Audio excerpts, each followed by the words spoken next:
Mr. Venkatraman SV, Deputy Director Dr. Narayani Ramachandran, and Dr. Ashish Daptardar, Additional Registrar to the Graduation Ceremony 2023 of the Bengaluru Campus. We also welcome the faculty, the students, the parents, and the NMIMS staff for this ceremony. I now request our Security Officer, Mr. Srinivas, to give the security briefing of the auditorium.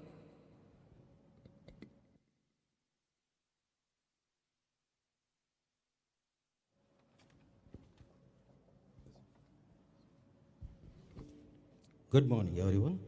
I am Srinivas, Security Officer at NMIMS Bengaluru. I am here to guide you on the security measures of Auditorium NMIMS Bengaluru. We have 2 gates to enter and exit from auditorium. Once you exit, there are 1 exit on the left-hand side and 3 exits towards right side. Please do not panic, stay calm, and follow instructions. There are QRT members en route to guide you up to safe assembly area. Thank you.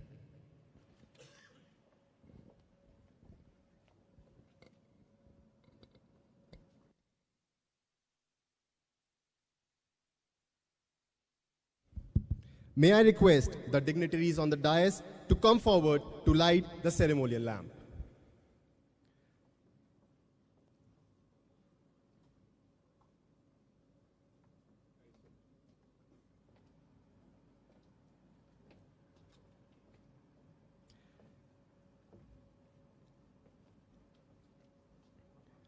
May I request Mr. Srinivas Murthy for the invocation song.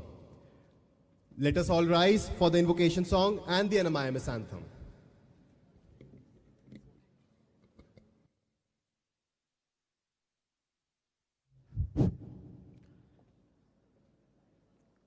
Vakratunda Mahakaya Suryakoti Samaprabha Nirvignam Kurume Deva Sarvakaryeshu Sarvada.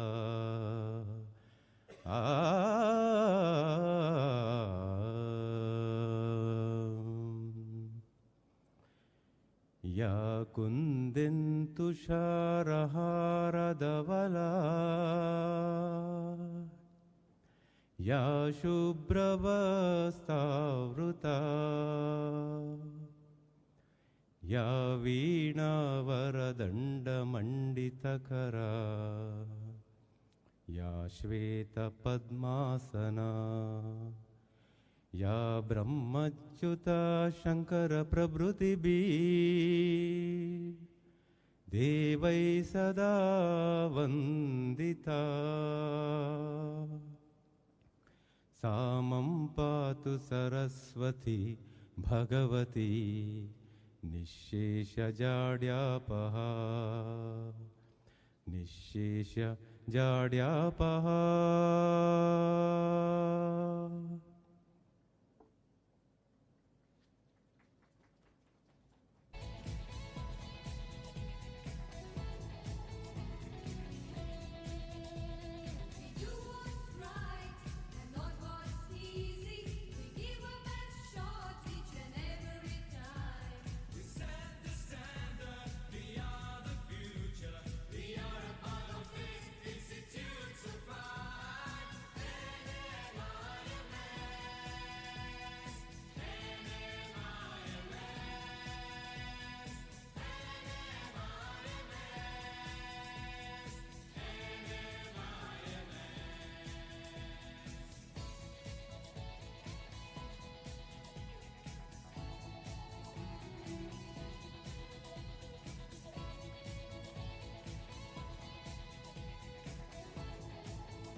Thank you, everyone. Please remain seated. I would now like to invite Dr. Ashish Daptardar, Additional Registrar, to initiate the graduation ceremony proceedings. Good morning, everyone. I request Shri Shailesh Patel, nominee of Honorable Chancellor, NMIMS University, and Chairman of Local Managing Committee of NMIMS Bengaluru, to declare graduation ceremony 2023 of Bangalore Campus open.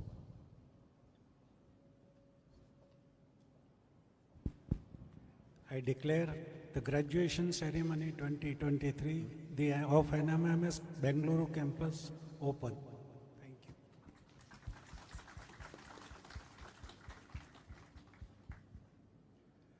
I would now like to request Shri Shailesh Patel, nominee of the Honorable Chancellor, to formally welcome our Honorable Chief Guest, Mr. Venkatraman SV, with a bouquet and a memento.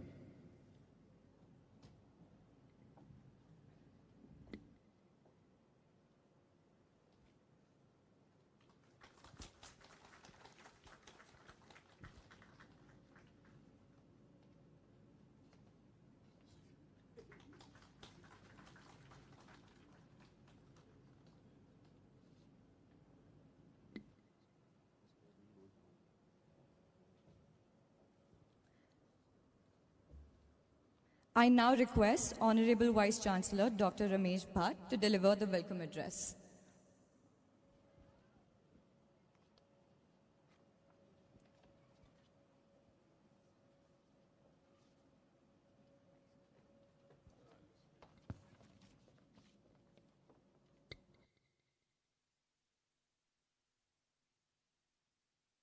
Chief guest of the day, Mr. S.V. Venkatraman, Managing Director of ANZ, Australia and New Zealand Group of Banking. Well, it is indeed my great pleasure to welcome our chief guest, Mr. Venkatraman. He's IIM Ahmedabad alumni of 1987-89 batch, and was very popularly known as Vanky in the group when I was also the faculty member in that year. Well, my hearty welcome to the NMIMS Bangalore Campus. Shri Shailesh Patel ji, nominee of Honorable Chancellor, I welcome you also to celebrate the success of the graduating batch, sir. Dr. Naraini Ramchandran, Dr. Ashish Daptardar, honorable members of the Board of Management, distinguished faculty and staff members, graduating students, proud parents and relatives of graduating students, and also all those who are watching the live streaming of this function. Well, very good morning to all of you, and I welcome everyone to the graduation ceremony of SBM Bangalore Campus class of 2023. Big applause for your grand achievement.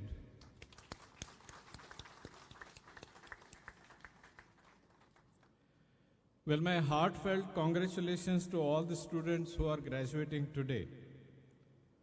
It is said that every end is but a new beginning, and today marks a significant milestone in your life and the culmination of years of your hard work, dedication, and perseverance.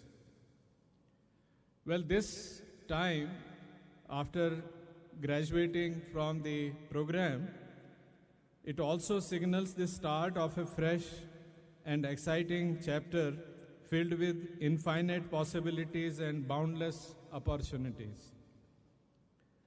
Of course, the future is unknown and unknowable, but I'm sure that you will find it filled with limitless potential and opportunities.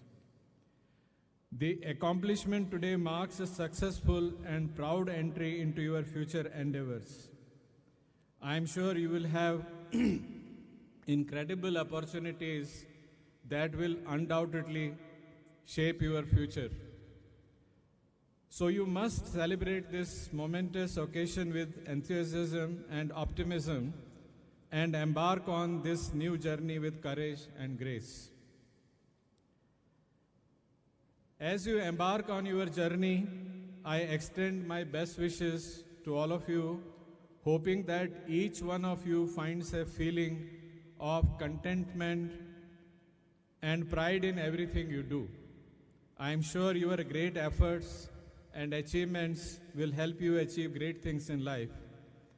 Your credentials will take you to much higher places, and you will prove yourself and contribute to making the world a better place.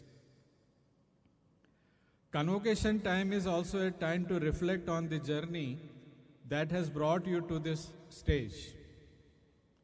2 years back, you decided to join this extraordinary institution to explore and enrich yourself.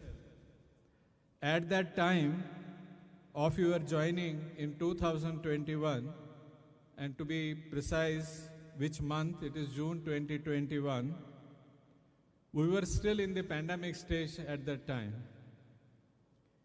I vividly remember you were joining the program virtually through the WebEx platform and Zoom platform and starting your online orientation. And for several days and months, it followed, and you kept on hearing a greeting message every day when your session started, "Am I audible?" I know that most of you faced unique challenges along the way, but you have all persevered. Your resilience and determination have made a marked difference in your life to take your journey to this very moment. We are glad that we are having your convocation in person. And this is a proud moment for all of us. Your graduating today is victory in many senses to all of you, coming out of catastrophe, consistently learning and growing. Today you graduate from this university as an enriched person with outstanding achievements. Well, you graduate someone having gone through a rigorous curriculum and after testing yourself. During your learning journey, you engrossed yourself in exploring the process of decision making, understanding the context, imbibing contemporary thinking and advanced technology, and learning from the past, envisioning the future, and redefining and putting forward your value-creating responses. Your training in critical thinking will help you to contemplate on multiple diverse planes. This is a skill, and your ability to juggle between opposite thinking processes, which gives you an edge in delivering socially relevant solutions. Your inclusive approach and your commitment characterizes NMIMS University. Your training has also helped you to imbibe evolved communication strategy, which focused on visual, oral, written, graphical, akin to something metaverse, to translate your ideas into reality. You have all the skills to develop unique syntax and the language not only to communicate your ideas to others, but also to ideate and develop new concepts and effective solutions. Well, you graduate someone who understands the importance of collaborative processes and working with empathy. Your parents must be delighted today, and NMIMS University gratefully acknowledges their contribution to making it possible for you to reach to this stage. As you look forward the future, it is important to remember the lessons we have learned and the experiences that have shaped us. These experiences will guide you as you navigate the path ahead with all of its twists and turns. Always remember that wherever you go and whatever you do, your actions will be like your fingerprints proof of where you have been and what you have touched. SBM has added value not only to your learning journey, but it also has added to the footprints of the university. And I must say that you are going out in the world with excellent NMIMS credentials. So let us celebrate this moment together and take the first steps forward, the future, with courage, determination, and commitment to excellence. Well, the initial phase of your graduation started during the pandemic, as I mentioned. The experience turned out to be quite unprecedented for all of us. The pandemic required us to confront challenges on so many dimensions. NMIMS, like all institutions across the globe, confronted with this unusual, extraordinary situation. The pandemic required us to teach, learn, and work remotely. And I always tell my students that we all experience the real VUCA word. I hope you know what the VUCA stands for. Volatile, uncertain, complex, and ambiguous. And this is the word which was invented in 1980s. And perhaps if it was not invented, then it would have been invented now. Well, we interacted with most of you through our synchronous and asynchronous virtual learning approaches, and we always remain conscious of making the learning process highly engaging and effective. Your first two trimesters, term 1 and term 2, and also I think the half of the term 3 was entirely in virtual mode, mostly on the Zoom platform. We conducted your end-term examination for term 1 and term 2 through the student portal. And post-midterm in term 3 in 2022, things improved, and we moved to in-person classes with some sessions in hybrid mode. Your summer placements were also completed in virtual mode. Despite all these odds, your batch has been able to achieve the highest average salary so far in the history of the Bangalore Campus SBM. And second fastest placement of the students in the companies wherever they have joined. And record pre-placement offers of around 20%. And with 25 Fortune 500 companies coming on campus and recruiting from the batch. So this is really the point which I was mentioning, that we face a lot of odds, but we have done remarkably well. And without losing any time, I think we made it sure that the university rose to this challenge of, it was kind of a highly disruptive situation. And everyone in the university, faculty, staff, rose to a critical leadership position, and I'm proud that we all worked together, supported each other, and wherever needed, engaged in problem solving and coming up with innovative solutions to deal with the challenges effectively. And I believe we have many reasons to have enormous pride in how we handled the challenges and this change. Most of our technological innovations and several initiatives towards digital transformation at the university happened during the first year of your joining the NMIMS. Your online exams and ensuring that there is no disruption in your promotions, going to the higher classes, ensuring the assignments, examinations are submitted in a safe manner for evaluation, despite the challenges of varied experiences of internet, broadband, and Wi-Fi. And the school significantly moved on the digitization of the assurance of learning systems and using and formally starting the placement process through the placement digital platform. I think all these helped us to take the best advantage of the digitization process and bring a lot of efficiency in our operations.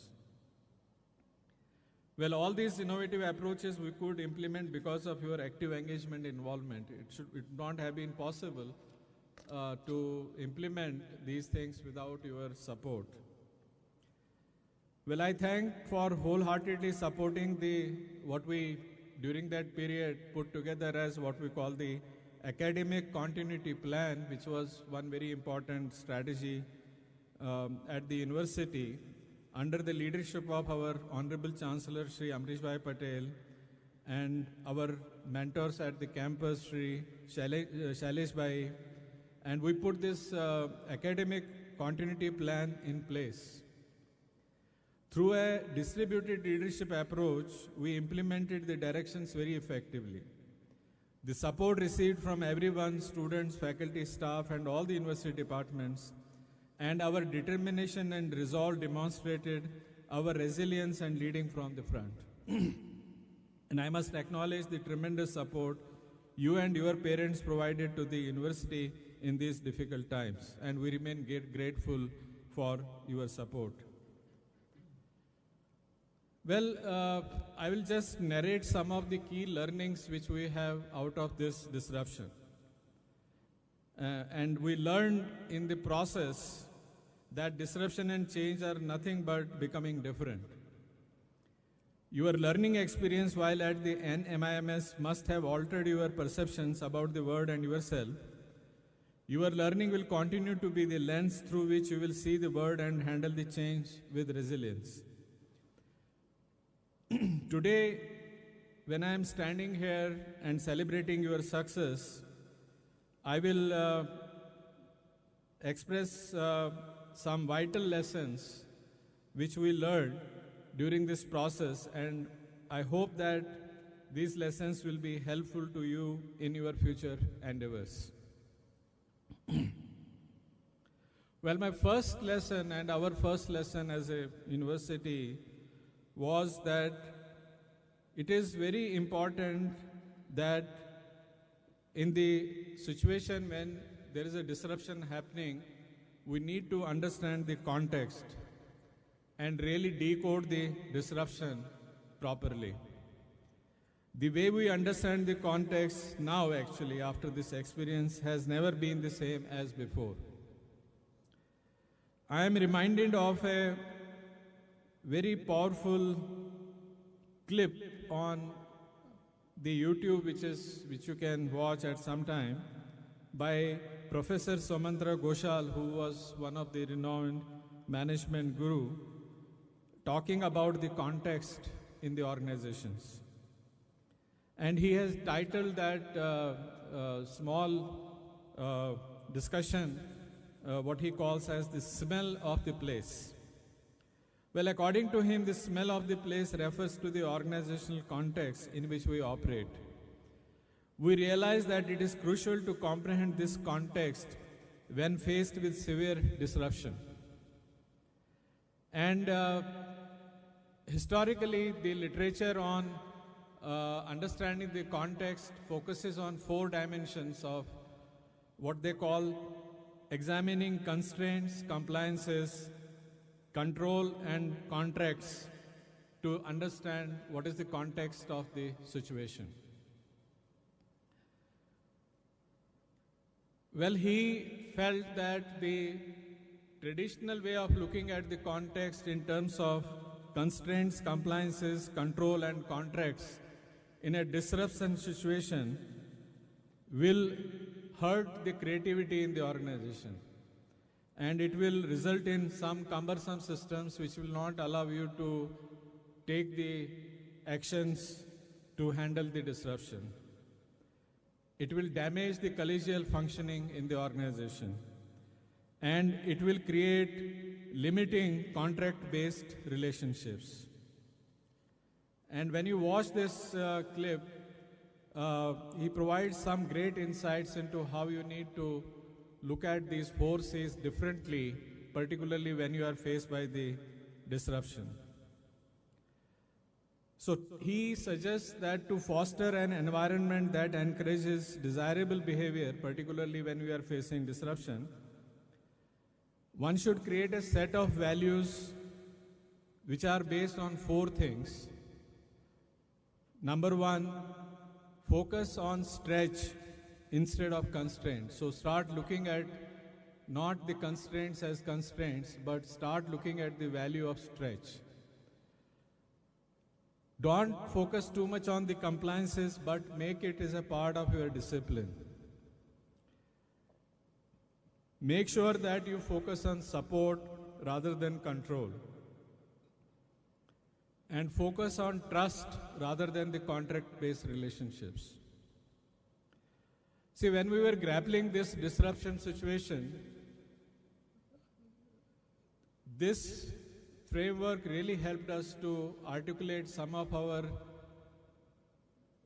working, some of our decisions, some of our steps which we took in the organization, because of which the continuity of your program was possible. Otherwise, I know that in India there have been many universities where there is still the disruption and the students have not progressed to new classes, forget about their placements and getting the jobs. Because everybody in this system started looking at the stretch, and I know that many faculty colleagues, when the lockdown was announced, at that time the academic year was about to come to close, and all the examination papers were lying in their rooms, and we had announced the close down, and everything was shut. And we knew that how to make sure that we get these papers to their homes. Not only these papers, but their office computers to their homes. It is not possible to do this kind of a thing, particularly in university which is having 28,000 students, 1,000 faculty members, and spread across 10 states. So, looking at this, if we had looked at these constraints, perhaps we would not have been celebrating this convocation today. We looked at these not as the constraints, but as the stretch, and everybody is stretched in the organization. So I myself and my leadership team and all the academic leaders in the university found this framework very, very powerful in terms of articulating our initiatives and decisions. I hope that when you go back, I think start examining the constraints, compliances, contracts, framework with a new prism of stretch, discipline, support, and trust. And you may find some value in adopting these values, and which will be helpful to you in future. The second lesson which I would like to narrate is the teamwork and imbibing the concept of I am because we are. See, one thing which helped us to ensure we come out of this crisis with least unintended consequences is the distributed leadership and the teamwork approach. In this kind of a situation, it was not possible for the Vice Chancellor or the Director of the campus to do anything unless everybody comes together and tries to solve the problem. And that is where the responsibilities were distributed and distributed leadership model, in fact, evolved. And we must remember that when we face this disruption situation, we are not alone in that. In fact, COVID crisis would have brought this concept of interconnectedness and camaraderie to the very forefront of your thinking process. And the key is that how we really solve the problems together, how do we learn from each other, and how we grow together. I will encourage you to watch a documentary titled Playbook, A Coach's Rule for Life, recently put up on the Netflix. Particularly the season 1 of that documentary is about a Doc Rivers, a basketball player turned coach, and how he used this metaphor of I am because we are to bring a losing team to the winning kind of an situation, and they won the highest tournament in the US history. And how he used this teamwork and the distributed leadership model to create excellence and promote knowledge. And it is not just the way of life, but the essence of being human, particularly when you are facing this kind of a disruption. We must always remember that our existence is centered on the idea of interconnectedness. And we must treat others with respect, compassion, empathy, and fostering a culture of inclusion and humility. This second learning really helped us, and now the kind of literature which is coming out, how the organizations and how the individuals handled the disruption situation, and it is proving many of our good initiatives and good approaches which we adopted during this point, and because of which we ensured the continuity of our academic plans. And you are associated with the university, and you should be proud of that fact today. Because I am saying this not just because I want to say something about the NMIMS, but because I see what is happening across the universities, across the schools in India, and perhaps you are in the top 5% of the students who have not been hurt by this disruption in any significant manner, particularly when your career progression, your progression to the higher classes is concerned. 95% of the students all over India during this pandemic has got seriously hurt. And it has been possible because we have worked as the team, and your support actually, your parents' support has been phenomenal. Well, the third lesson which I would like to mention to you, as I was saying that we experienced the VUCA word, volatile, uncertain, complex, and ambiguous word. But I also encountered the situation of not external VUCA, but inner VUCA. Because during the pandemic, I kept on getting phone calls from the students, parents, and everybody telling me that what are the kind of difficult situations they are going through. So every time I was talking to them, and every time we had the counseling sessions on the Zoom or WebEx, I came out with the 4 positive attitude tests. And I'm just going to mention to you what I have been talking to them and what I have been speaking to them. Well, to deal with volatility, which is the first word in the VUCA, to deal with the volatility, it is very important that you develop an attitude of responding and not reacting. Many times we make this mistake of reacting. And I hope that as a management student, you know the difference between reacting and responding. Response happens with very calculated judgment, looking at all the possible information, all the possible options, and not reacting. The second term in this VUCA word is the uncertainty, which is you, we, you. Now, handling the uncertainty, make sure you are not allowing your fears to avoid taking risks. And to handle the complexity, ensure you are able to see and perceive with clarity. Particularly your education on critical thinking and problem solving, and your approach, which perhaps you would have developed during the 2 years of education, to see something and everything in a very interconnected manner, and identifying the critical variables which will affect that particular situation. I think if you follow that approach, it will help you to handle the complexity dimension of the VUCA. And last is the ambiguity, and make sure you spend some time on contemplation and meditation to quiet your mind enough to make meaning to handle the ambiguity. I think last 3 years, the amount of research and literature which has come out on the meditation, contemplation, and mindfulness kind of an approaches has been phenomenal, which has helped many people to handle the kind of an ambiguity situations. Well, I encourage you to put your knowledge and skills through these all positive attitude tests. I call these 4 attitude tests. If you develop these attitudes, 4 attitude tests, they will become your superpower to take you forward.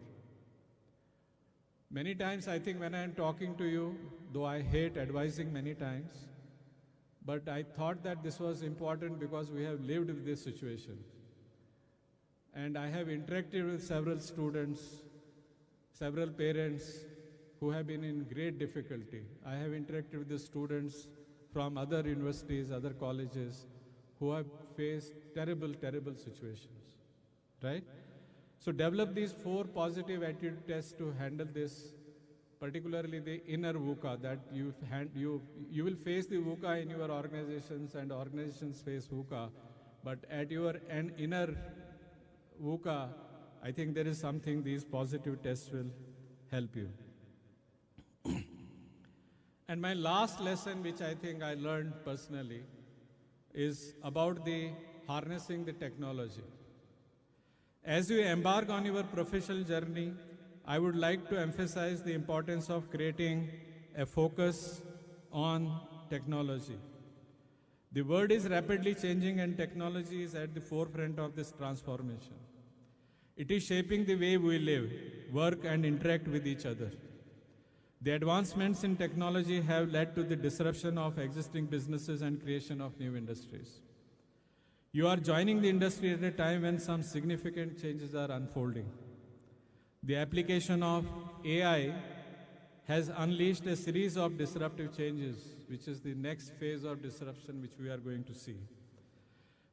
Several initiatives started in these areas over the years are coming to fruitification. We are seeing now how the pilots and how the experiments have coming to the fruitification of those projects. A significant change is unfolding before our eyes, and we are also stepping into the new opportunities created by the AI, ChatGPT-4 and 5G. And in these times, we must always ensure that we remain relevant in this constantly changing global world where emerging technologies are going to govern our behaviors. As you know that scientists today are in the process of testing various levels of cognitive capabilities and intelligence of AI, particularly ChatGPT-4 kind of platforms. And these testing is happening using the concepts of vision, theory of mind, coding, mathematics, affordance, and privacy, harmfulness detection, etc. And among other things, when we look at these testings which is happening, they are able to establish with large amount of reasonable accuracy that these technologies can reason, can solve problems, can think abstractly, can comprehend complete ideas, can learn quickly, and can learn from experience. But one thing they still lack is that they cannot plan for future. They cannot connect the various variables in the dots. They cannot comprehend the complexity. That is where I think, in my view, that the AIs and will not be able to replace the human being when it comes to the connecting the various dots or looking at some comprehensive, complex problem and solving it, which requires perhaps several steps in advance to think. So there is a big opportunity for us to develop that skill. I think the rest of the things are going to be taken care by the artificial intelligence and the technologies which are developing. Now, as I was telling you that during the time when we faced the pandemic and when you joined, I think the first challenge for us was how to conduct the classes on the virtual platforms. Particularly in management courses where it is case-based, how do you do the case discussion on the Zoom, or how do you do the case discussion on the Teams?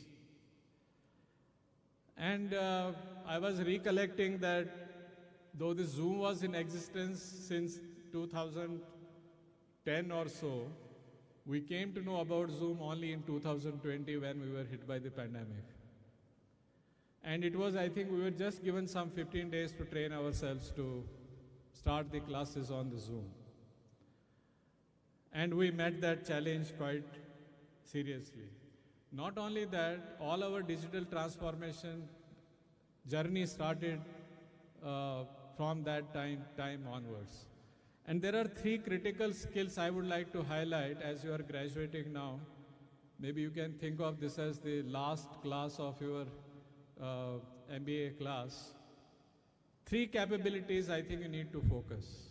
One is the tangible capabilities, which is that your ability to understand the data, internal, external, ability to maneuver through the data to understand processes. Second is the managerial capabilities, which means that you need to develop the analytical acumen, thinking in terms of the data, linking it with processes, and understanding interconnectedness.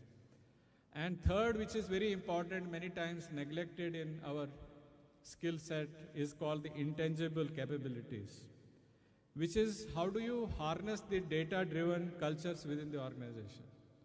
How do you make everybody in the organization understand that we have to take the decisions based on the data instead of intuitions or instead of hearsay?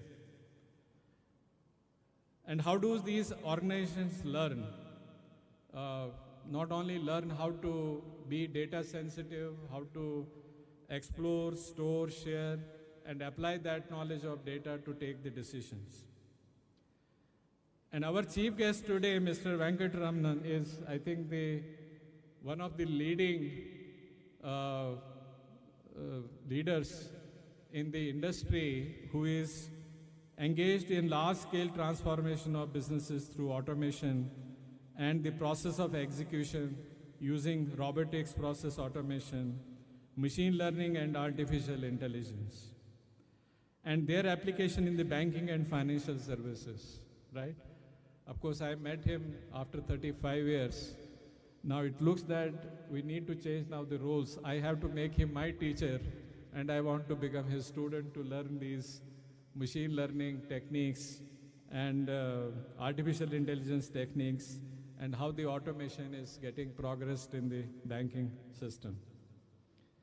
And I think I see him as the leader in this area who is managing the team of 10,000 people in India, primarily experimenting with the machine learning in the area of trade finance and many, many more initiatives, which I just very briefly learned this morning. I plan to spend a lot of time whenever I visit Bangalore with him to understand how this is done. Well, last few words. On this day, we fondly acknowledge achievement of our students and alumni and future aspirations with our graduating students.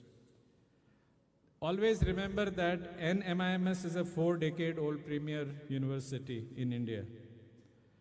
Our Bangalore campus was set up about 15 years back, and it has emerged as one of the most credible institutions of higher learning, as reflected by several rankings, ratings, stakeholder confidence, and reputation. And particularly, I think the initiatives which the campus implemented during the last 2 years without impacting the career progression of our students. I'm really, I think the one thing which strikes out in India today on academic excellence is the making sure that none of your career progression got affected because of the disruption. And we are very proud of the teamwork which everybody has put in place. Well, our students have also made a mark by winning several awards at national and international levels. The school has put a lot of effort into strengthening industry partnerships, case competitions, seminars, and conferences at national and international levels. I congratulate all the teams and mentors who made these achievements possible.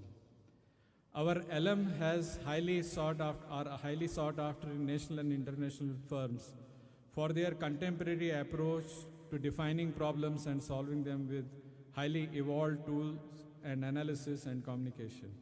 We recognize their contribution and celebrate their achievements when we are also celebrating your graduation.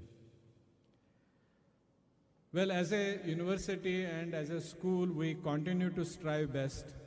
Our new path is to reinvent ourselves and invent new things. We are determined to pursue our goals, and our goals are based on the 4 building blocks, which is knowledge creation and enhancing teaching and learning through assurance of learning systems, making NMIMS recognized for its academic excellence and as the most preferred institution of learning, and aligning stakeholders and meeting their aspirations. While pursuing our strategy, we are conscious of the fact that the highest goals of management have transitioned from profit maximization principles to a mission of value creation with integrity and being ESG sensitive in the current times.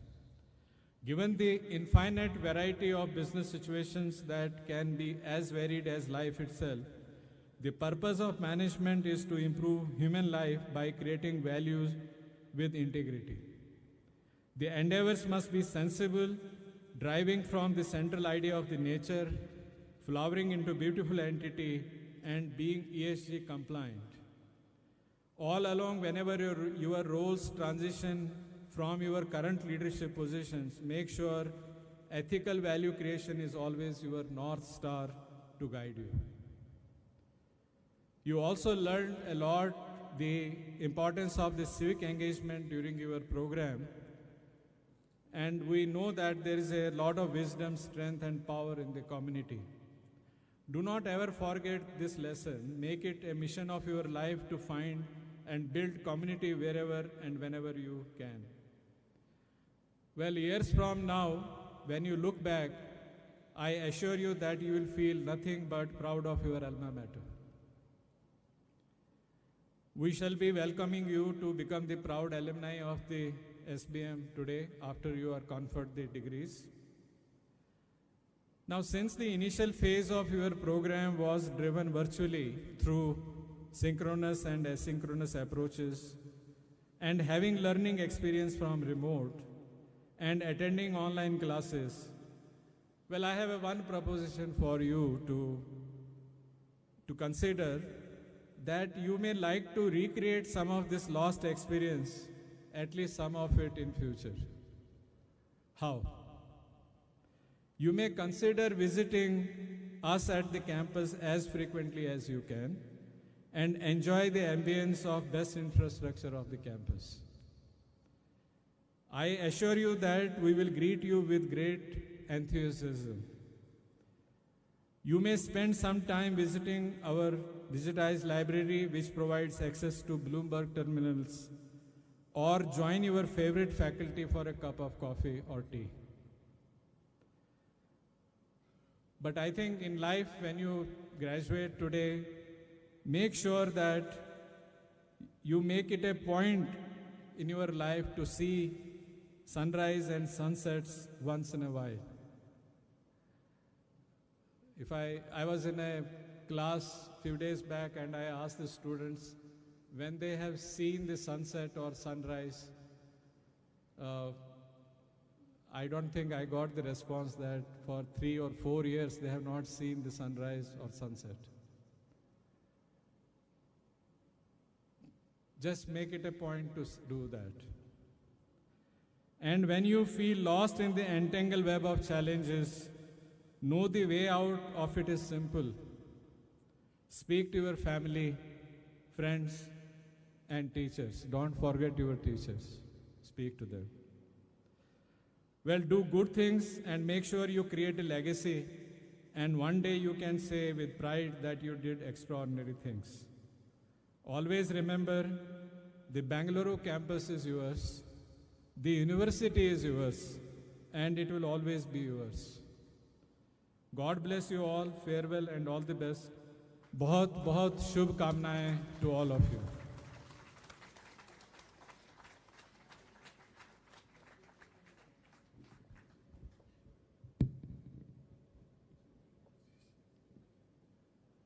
Thank you for the insightful and motivating words, sir. We are sure that they will act as a driving force for the graduating batch.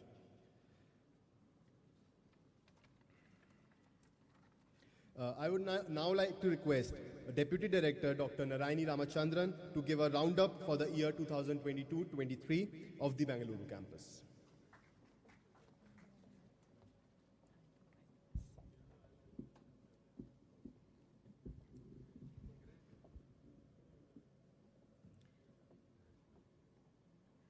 A pleasant good morning to one and all here. Welcome to the graduation ceremony 2023 of NMIMS Bengaluru Campus. It's my pleasure to welcome all the dignitaries on this auspicious occasion. I welcome the nominee of the Honorable Chancellor, Sri Shailesh Patel, distinguished Chief Guest, Mr. Venkatraman SB, Honorable Vice Chancellor, Dr. Ramesh Bhatt, and Mr. Ashish Dabdardar, Additional Registrar, graduating batch students, parents, and relatives, press, faculty, and staff colleagues to this graduation ceremony 2023.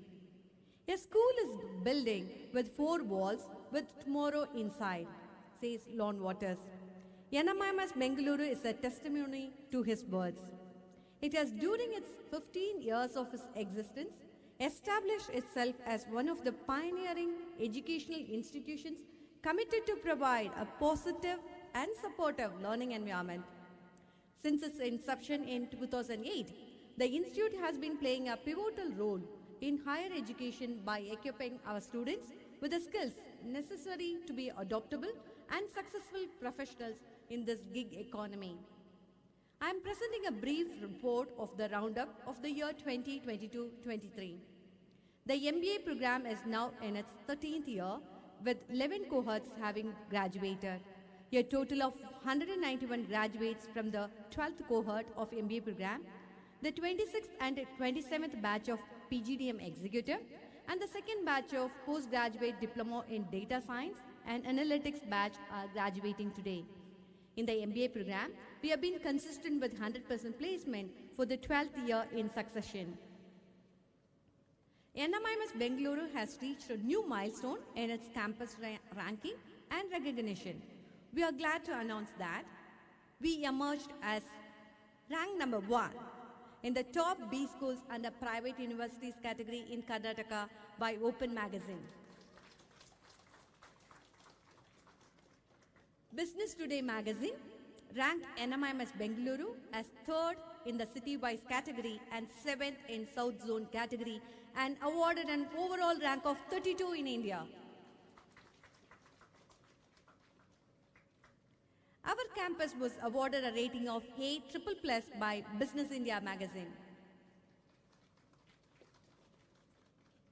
Our strength lies in strengthening our own common humanity in the diversity of our cultures and in our shared experiences, said Kofi Annan. In line with this year we collaborated with various global universities in their esteemed programs to increase our international linkages. Let me list few significant ones here. 3 of our students, Vishwanathan, Shadul and Vasu Goel, attended a student exchange program in France.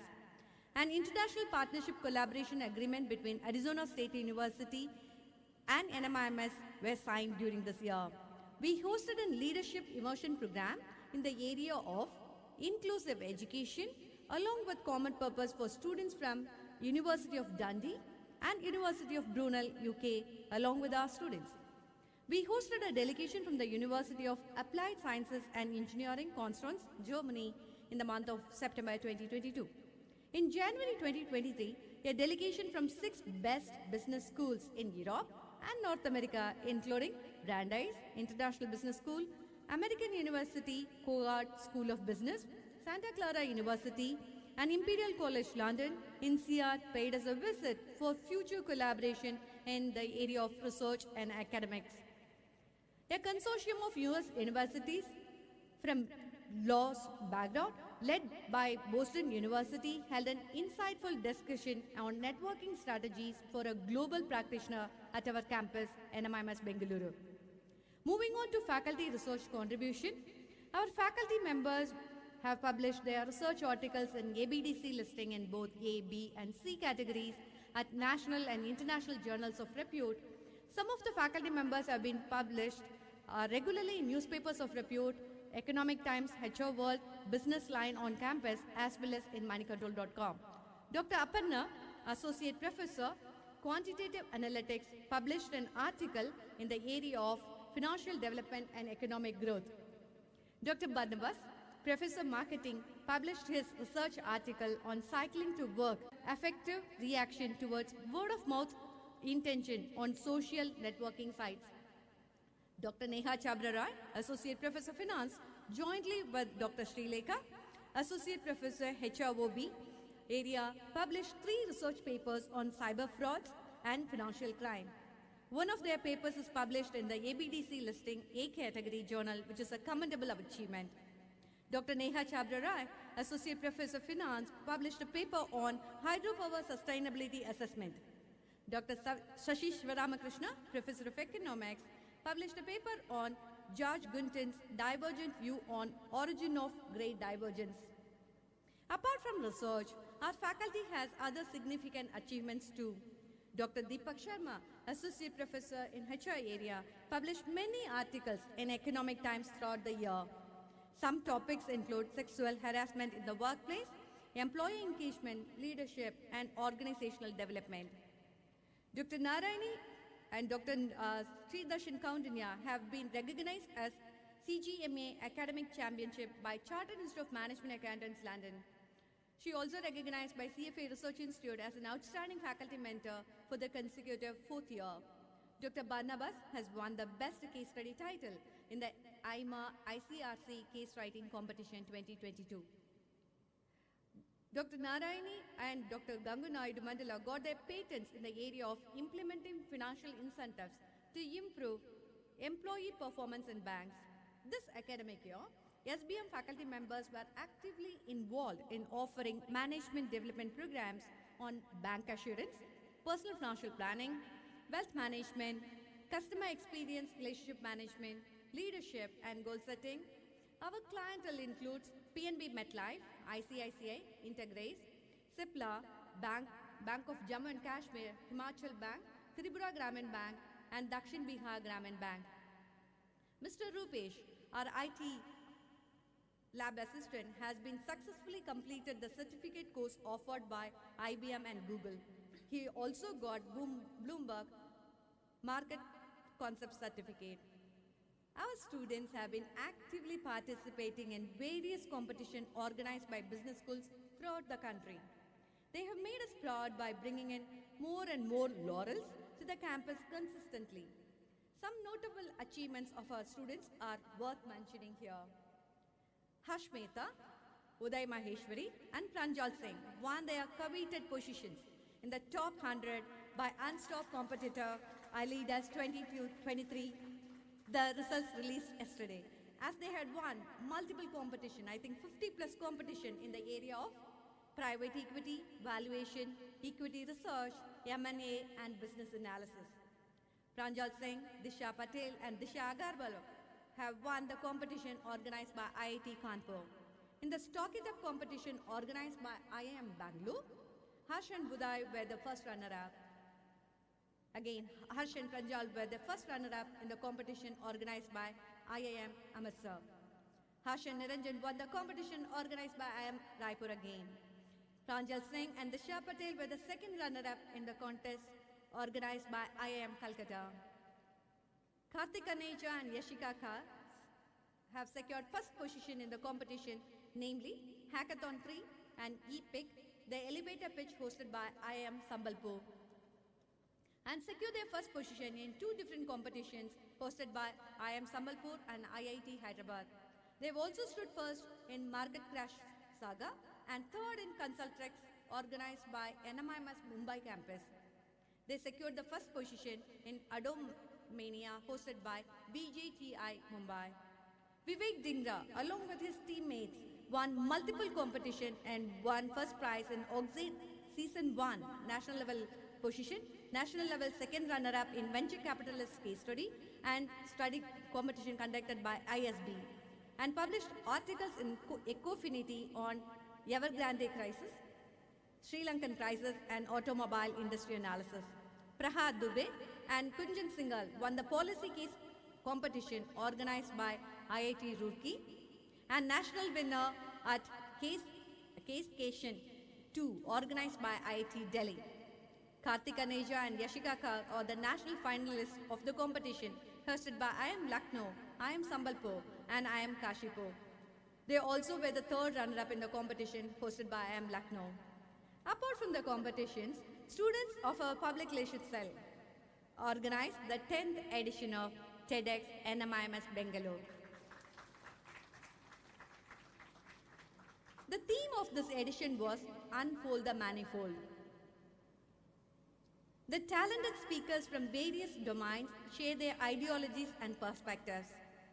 Some of the speakers were Madhurima Agarwal, country head of Microsoft Startups, Dr. John Ebenezer, Padma Shri awardee, orthopedic surgeon, Pallavi Parekh, founder and CEO of Ungender, Dr. Zulfia Sheikh, founder and director of Bangalore School of Speech and Drama, Dr. Bindu Hari, vice chairperson of National Public School, and Dr. P.G. Divaha, distinguished scientist from ISRO. NMIMS provides the students a holistic learning opportunity beyond the classroom through various activities organized by its 11 clubs and 6 committees.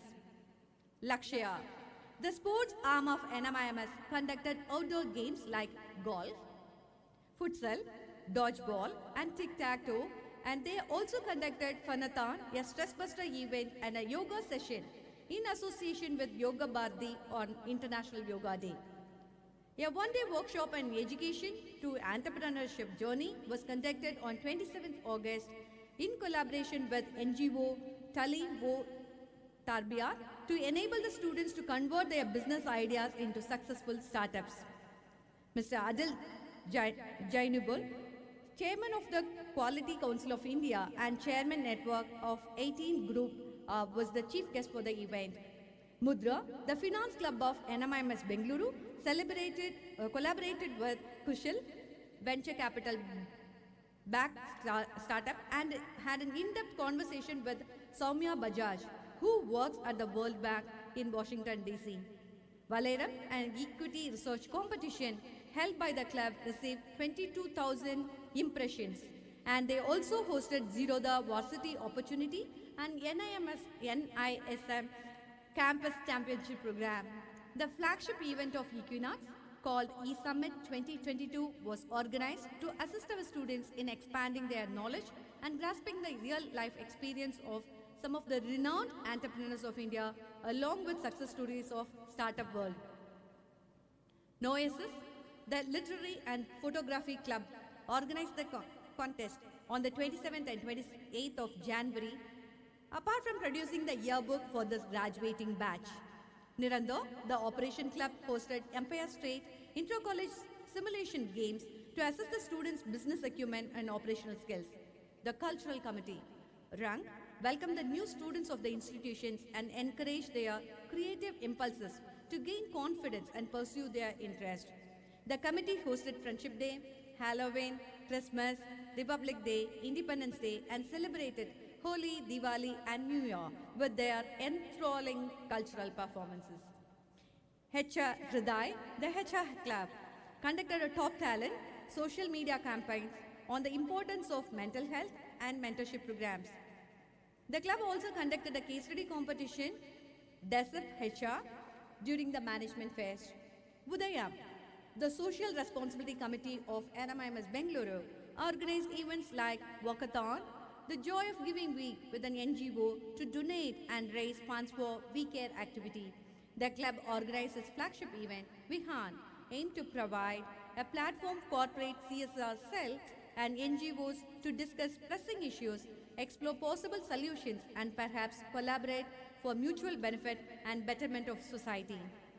Insignia, the Alumni Club Committee of NMIMS Bengaluru organized a grand alumni meet at Delhi as well as at Bengaluru and witnessed the turnaround of huge number of alumni visiting the campus.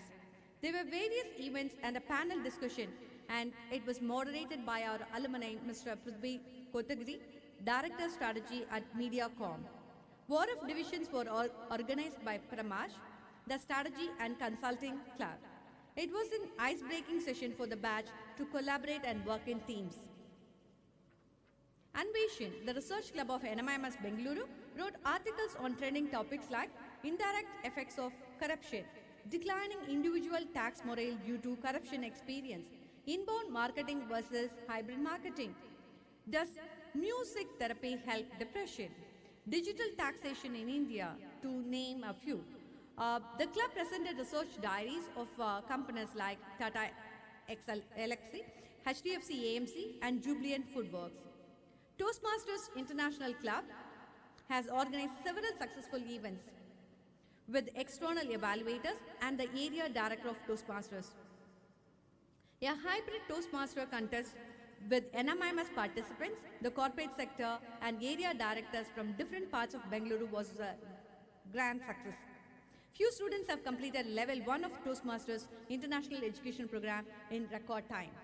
The PR cell conducted buddy meets and arranged press releases for various college events. The academic committee conducted guest lectures, NDLI sessions, live projects, and social media campaigns for the campus. Intuito, the analytics club, organized hackathon, Ace the Case, interactive session with check, treasure hunt, case study, and decoding of Excel, R, Tableau workshop. They also conducted intercollegiate competition with 230 plus participants from top business schools. The Management Fest, Influence, it was conducted by NMIMS Bengaluru team in the month of January 2023. The theme of the event was gig economy. All the clubs invited various industry professionals to share their valuable insights. Some of the industry executives came from EY, IBM, TEDx, and gave their perspectives on gig economy during the event. They explained the cost effectiveness of operating in the gig economy and how it benefits workers in terms of flexibility and modest pay.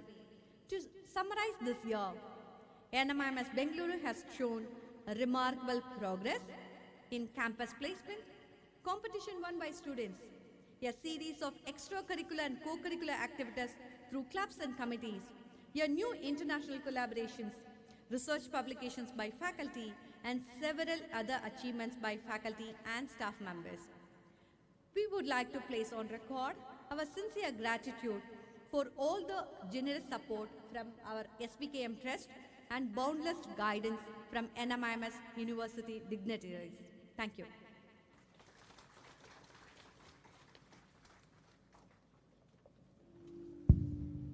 Thank you so much, ma'am. We're sure the legacy made by the seniors and the faculty will continue and achieve greater heights. I now request Dr. Malika Srivastava, Associate Professor, to present the list of graduating candidates to the Honorable Vice Chancellor.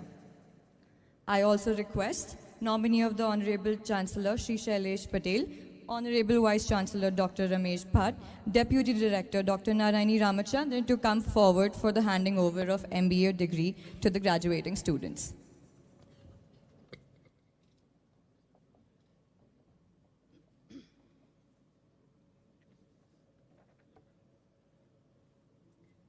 Nominee of the Honorable Chancellor, I present unto you these candidates, including the candidates in absentia who have been certified after the examination to be duly qualified to receive the MBA. I would now request all the graduating participants of MBA 2021-23 to come forward and receive their degrees. Akansha Kumari.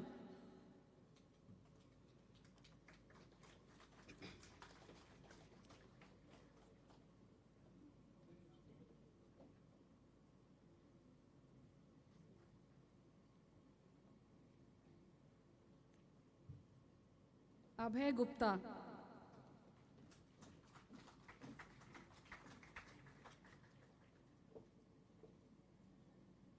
Akash Mangla,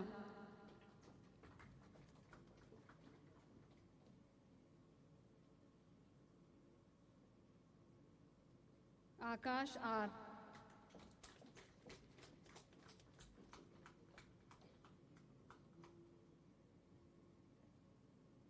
Ambar Nagori,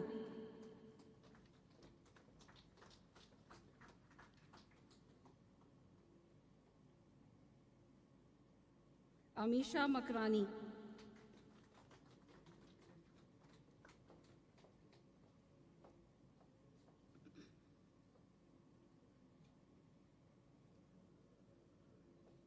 Amulya Garg,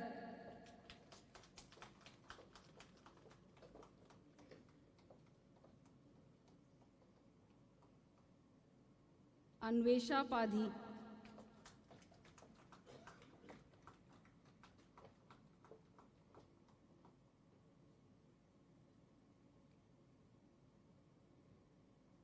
Aritra सानिग्रही,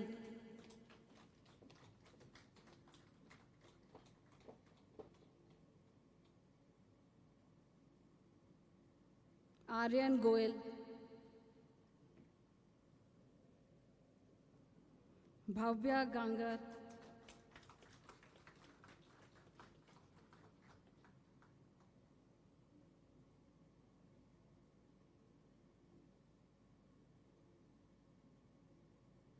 Gunjan संगाल,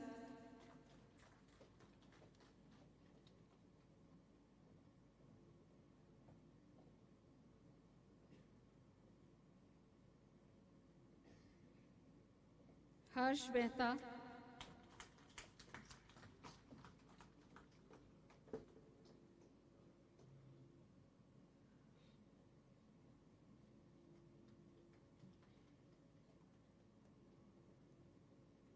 Ishika Khandelwal,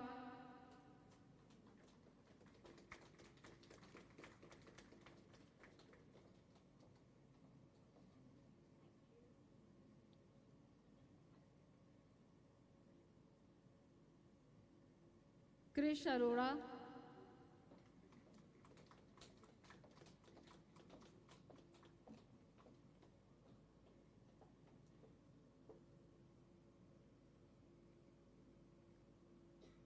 Mansi Vasani,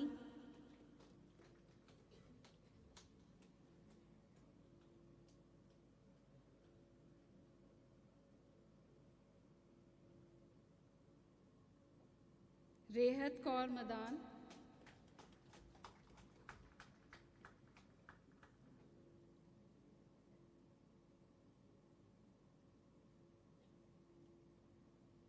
Hrithik Bathla,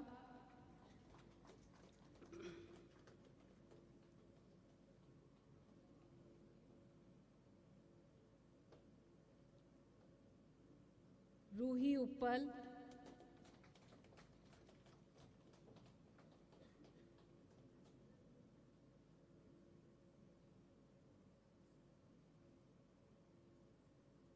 Shardul Ghag,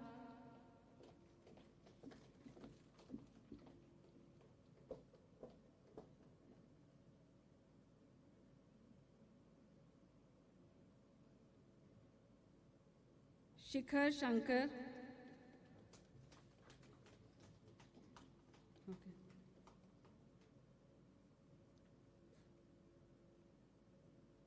Shreya Sharma,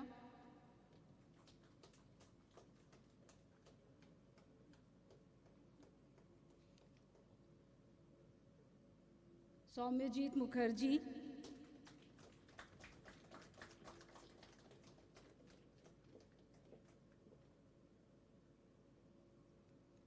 Swapnil Desai,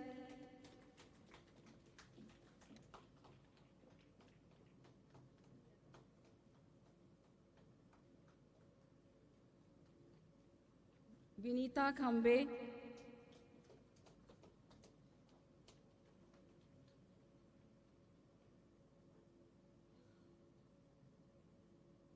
Mahak Mittal,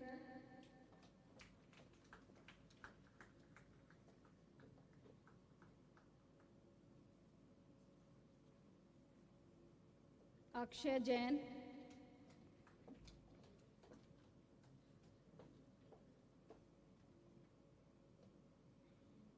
Apurva Doshi,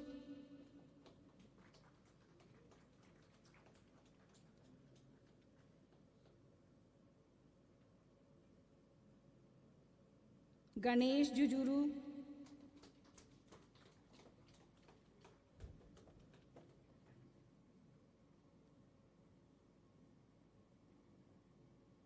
Hanisha Bhaglal,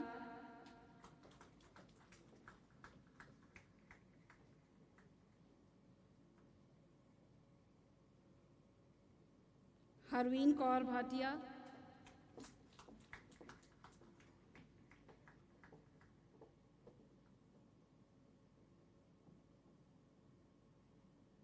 Hussain Contractor,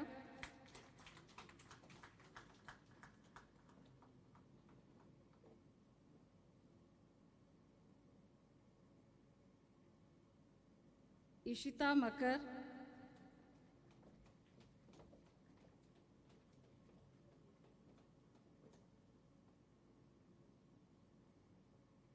Jessica Dang,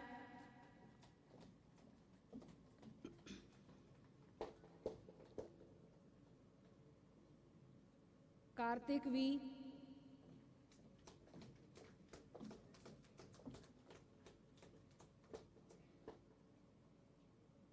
Karthik Aneja,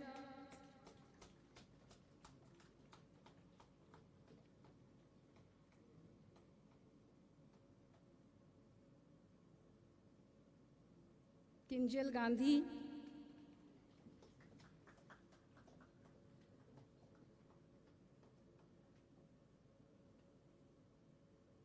Kinjal Modi,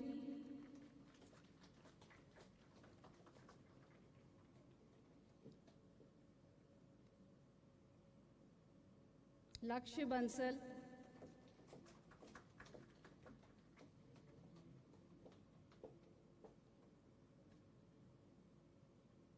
Lokesh Chilukuri,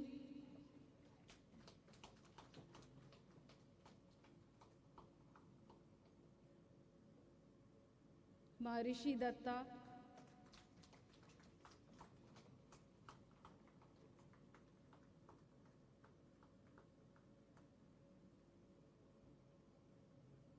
Sumit Sharma,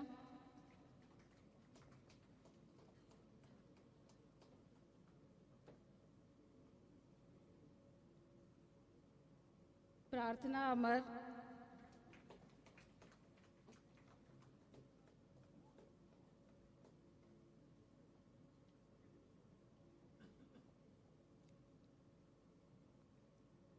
Ramya Ramakrishnan,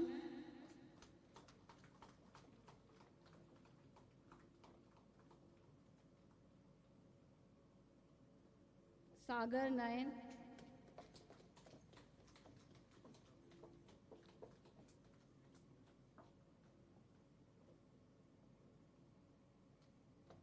Sarthak Jain,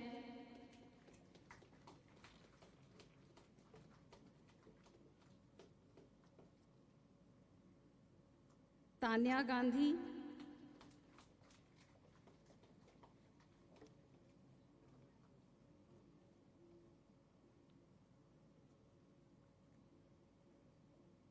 Vanshika Garg,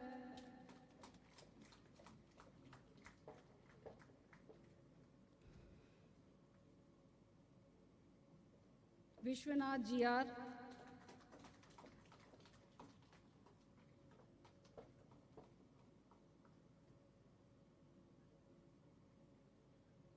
Vivek Dhingra,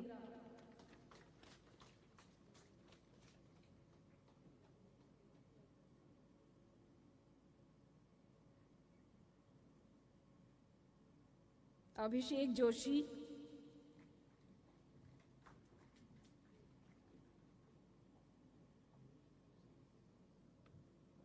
come from this side.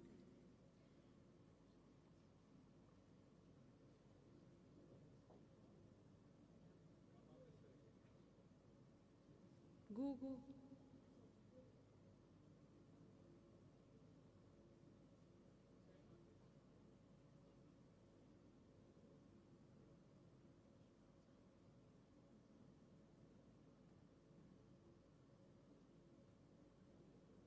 Abhishek Dharmarajan,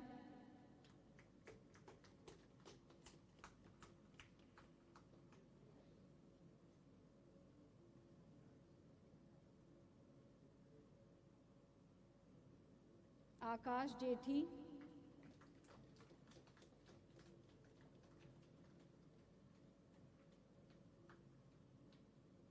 Akshi Chabra,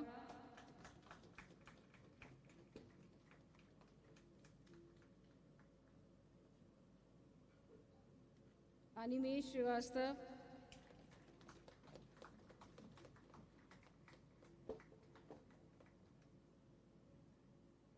Anshuman Gopi,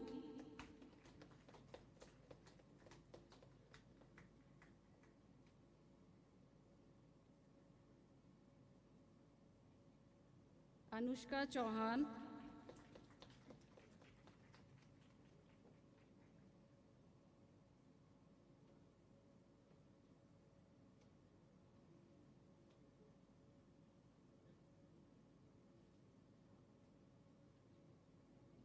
Asha Kiran Jena,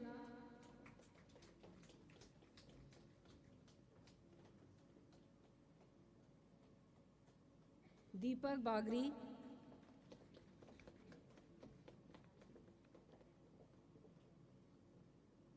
Hari Govind PM,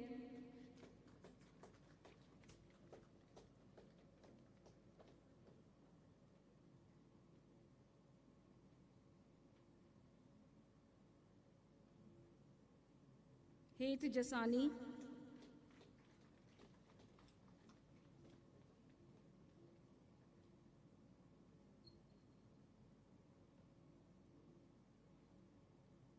Malabika De,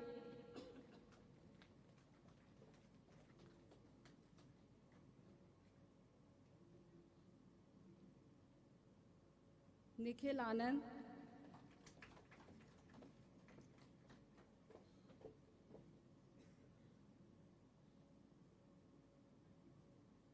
Nishad Gupta,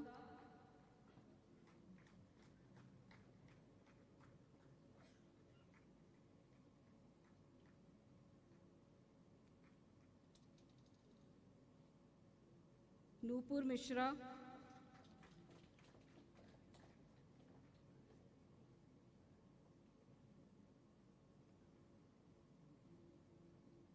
Prateek Luzale,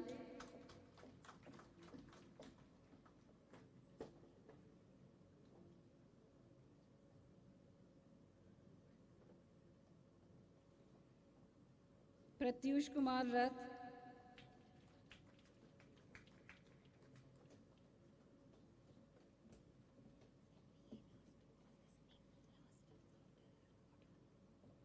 Rishabh Jain,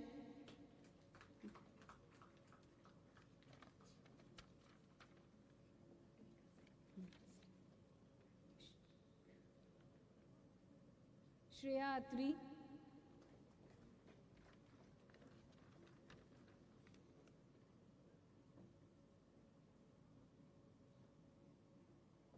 Simran Mittal,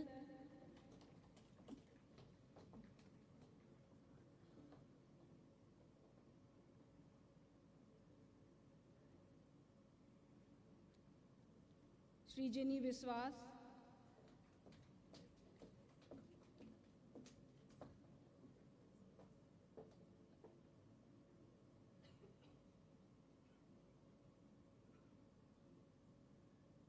Tanya Agarwal,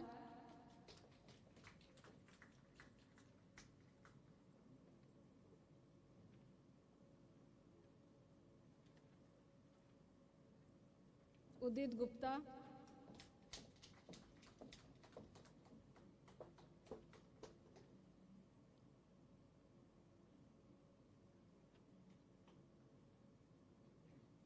Vikas Sai,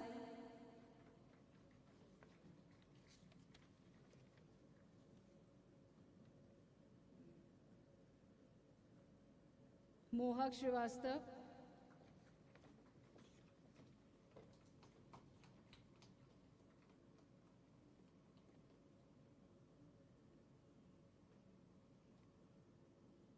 Nominee of the Honorable Chancellor, I present unto you these candidates, including the candidates in absentia, who have been certified after examination to be duly qualified to receive the diploma in the PGDM Executive.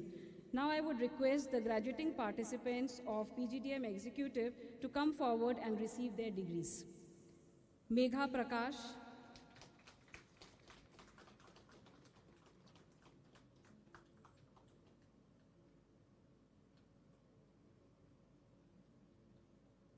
Naman Srivastav,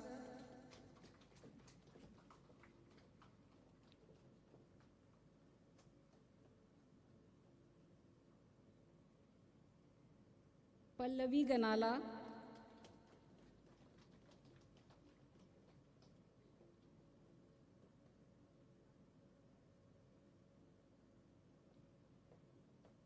Nikhil Vetit,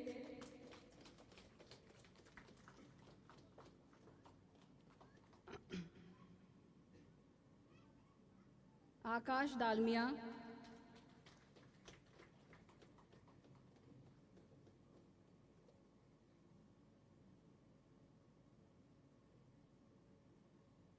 Ranjini Nagesh,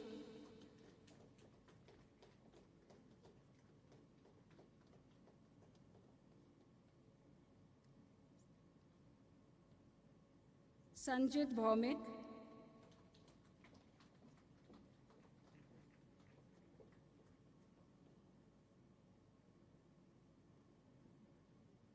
Radhika Tamanna Giri,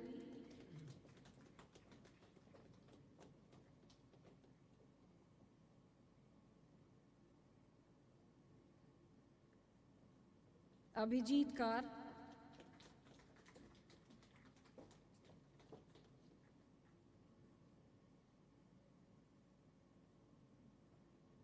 Nidhi Dubey,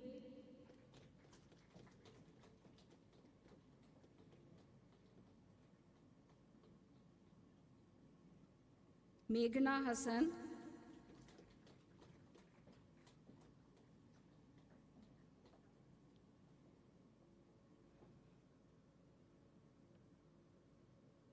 Meghna Hassan,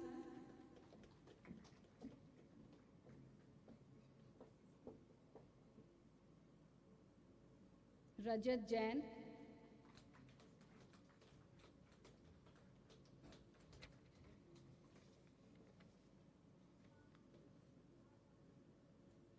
Ayushi Dubey,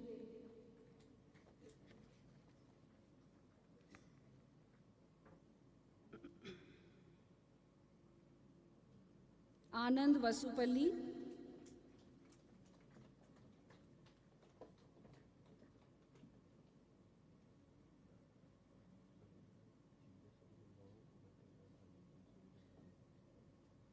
Nikhil Tore,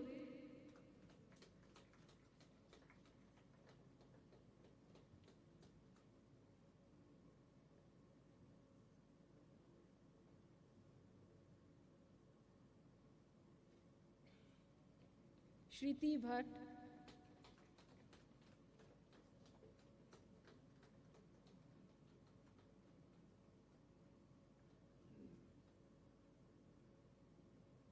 Abhijit Roy,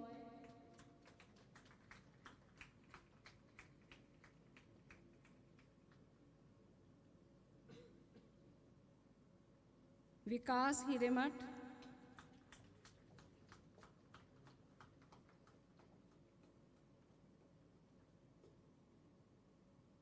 Ishita Agarwal,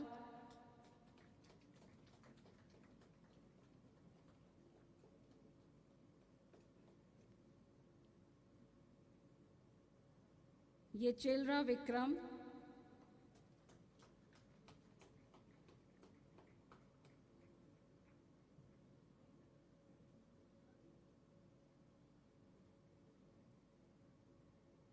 Shrikant Rajkumar,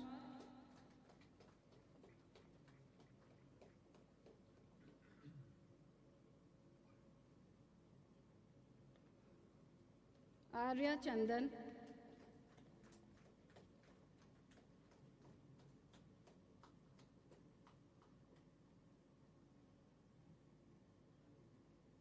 Mihir Mishra,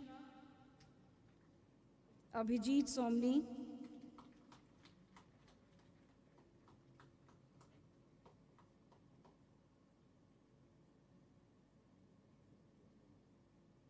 Sameer Athanikar,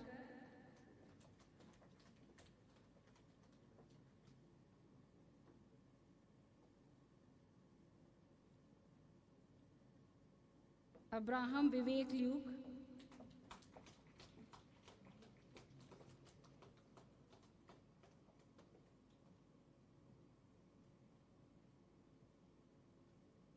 Nominee of the Honorable Chancellor, I present unto you these candidates, including the candidates in absentia who have been certified after examination to be duly qualified to receive the diploma in PGD DSA. Debatanu Bishwas,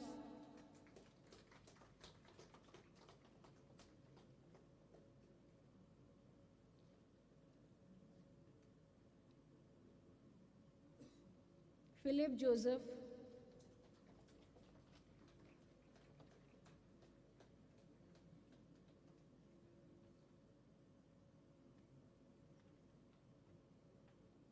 Aditi Verma,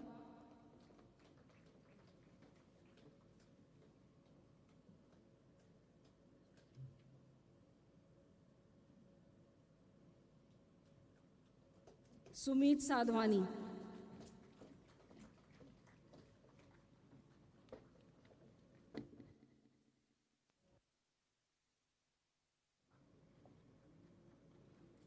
Thank you everyone. Congratulations to all the participating graduates.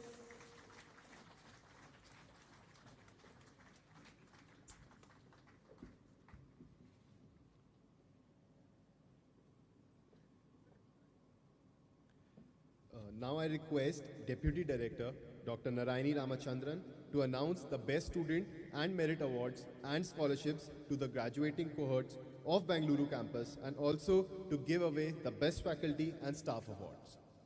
I now invite Honorable Chief Guest Mr. Venkatraman SV to present the medals to the top-ranking students. I request the Honorable Vice Chancellor Dr. Ramesh Bhatt to join him on stage.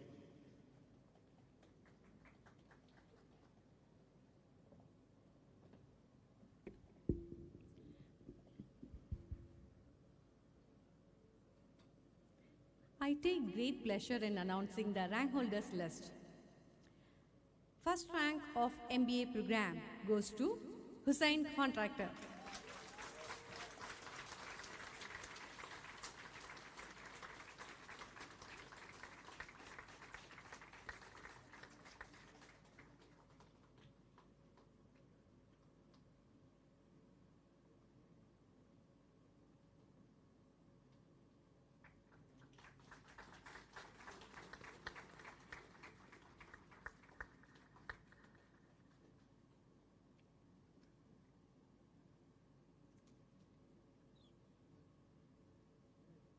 The second rank of MBA program goes to Karthik Aneja.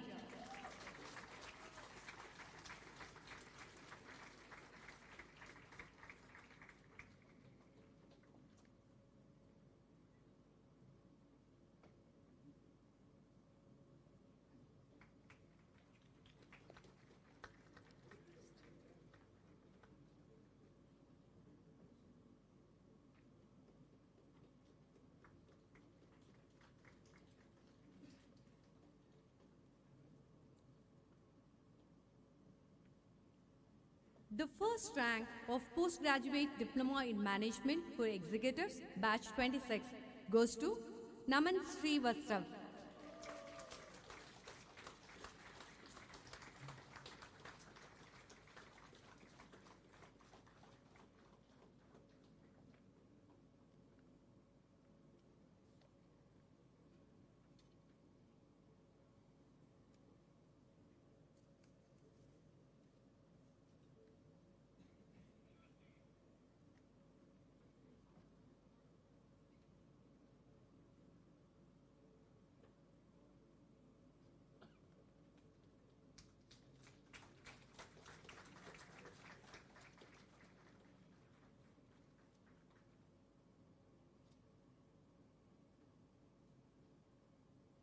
The first rank for the postgraduate diploma in management for executive batch 27 goes to Shruti Bhatt.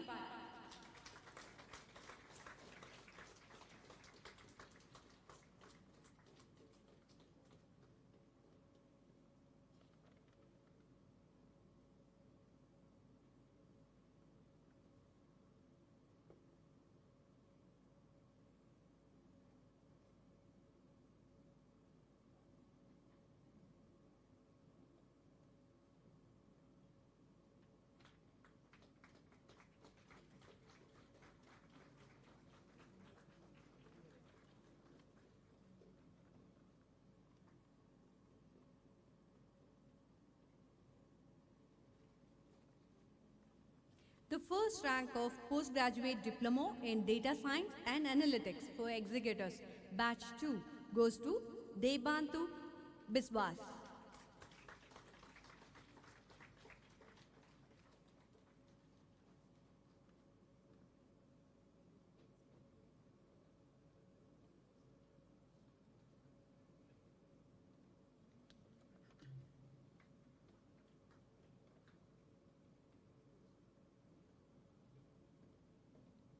The first rank of the postgraduate diploma in data science and analytics for executive batch 2 goes to Philip Joseph. There are 2 students who share the first rank.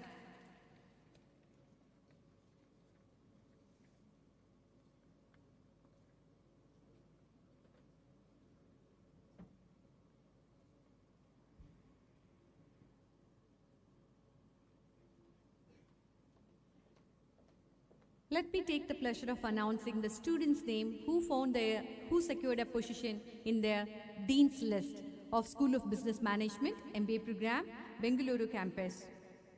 Hussain Contractor.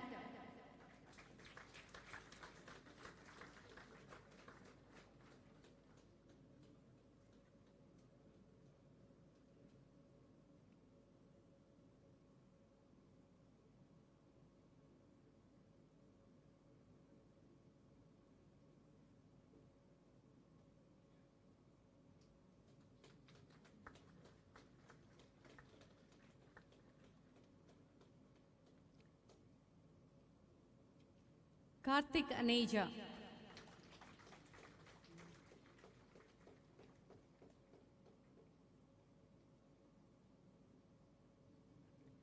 Maharshi Datta.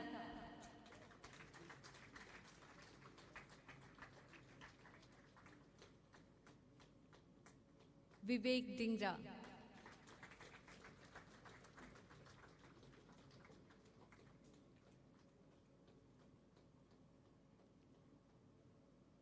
Harsh Mehta.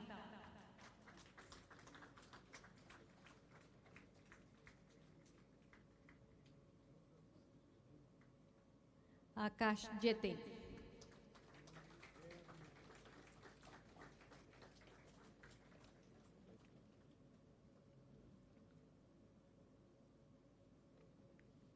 Harveen Bhatia.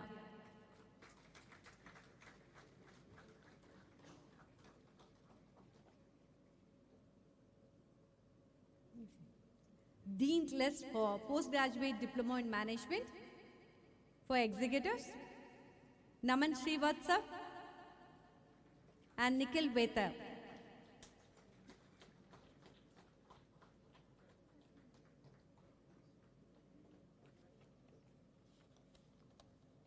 Akash Jyoti, next to Harvey.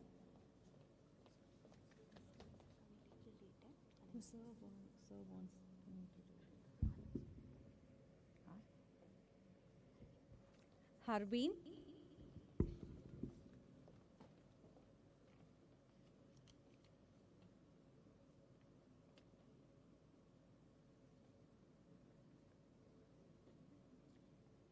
Dean's List for Postgraduate Diploma, Naman Srivatsa and Nikhil Beta.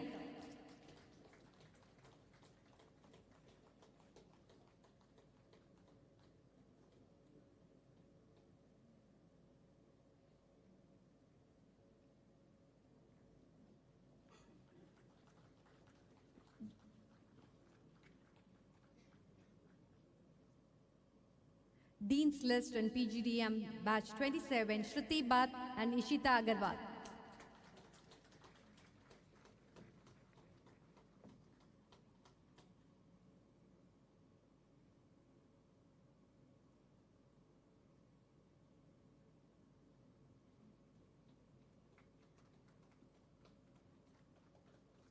Dean's List for Data Science, Debantu Biswas and Philip Joseph.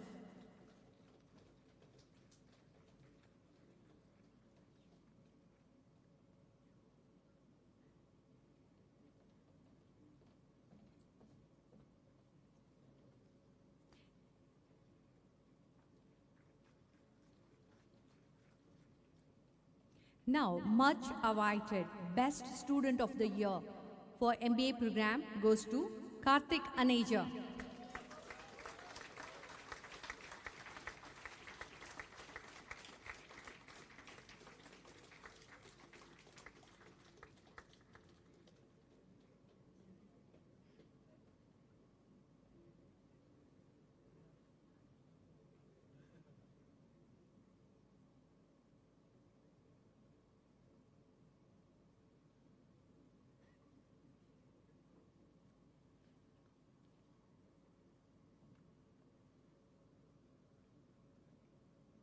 And Achievers Excellence Award goes to Vivek Dingra.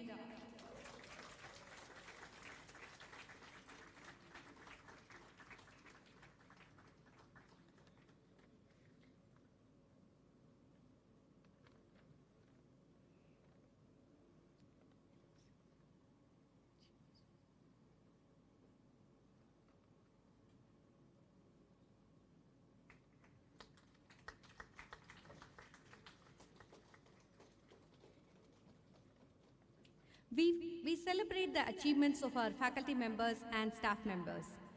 The award for the best teaching excellence goes to Dr. A. Aparna.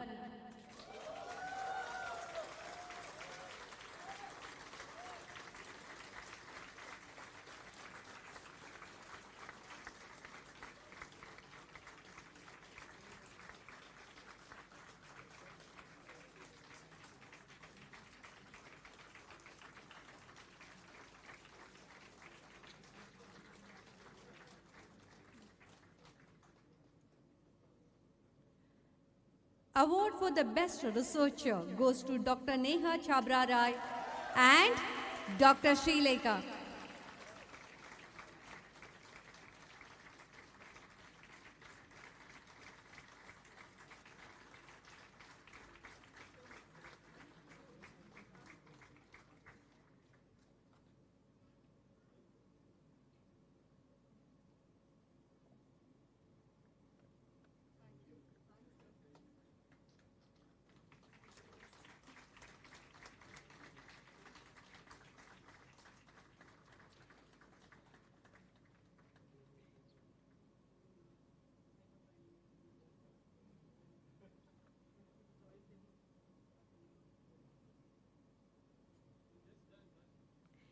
The Best Non-Teaching Staff Award goes to Mr. Niranjan M. and Mr. Rajesh S.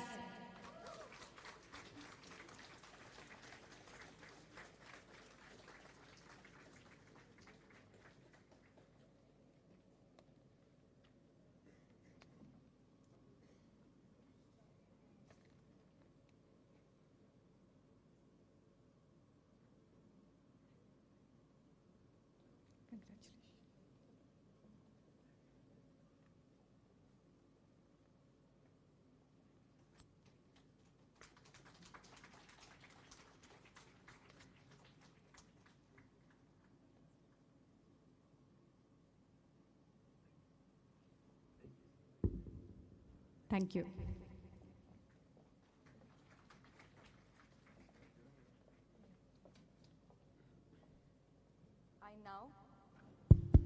I now request our Honorable Vice Chancellor, Dr. Ramesh Bhatt, to administer the oath on all who are present and have been permitted to remain absent. I request all students to please raise for oath and keep standing till the degree is conferred.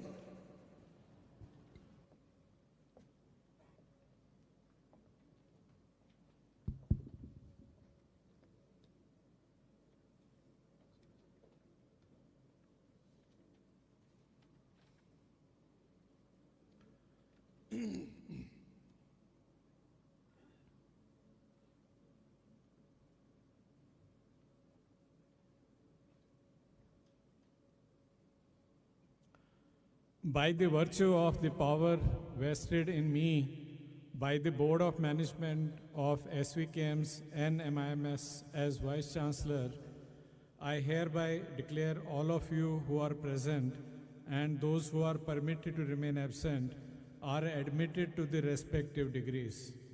I hereby charge you to uphold the dignity and the value of the degree awarded to you by this university in your life and profession. I request the nominee of the Honorable Chancellor, Shri Shailesh Patel ji, to confer the degrees. I confirm the degree.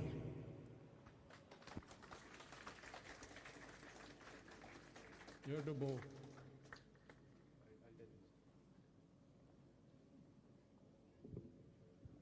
All the graduating students are requested to keep standing, bow to accept the diploma degree, and in a collective manner say aye.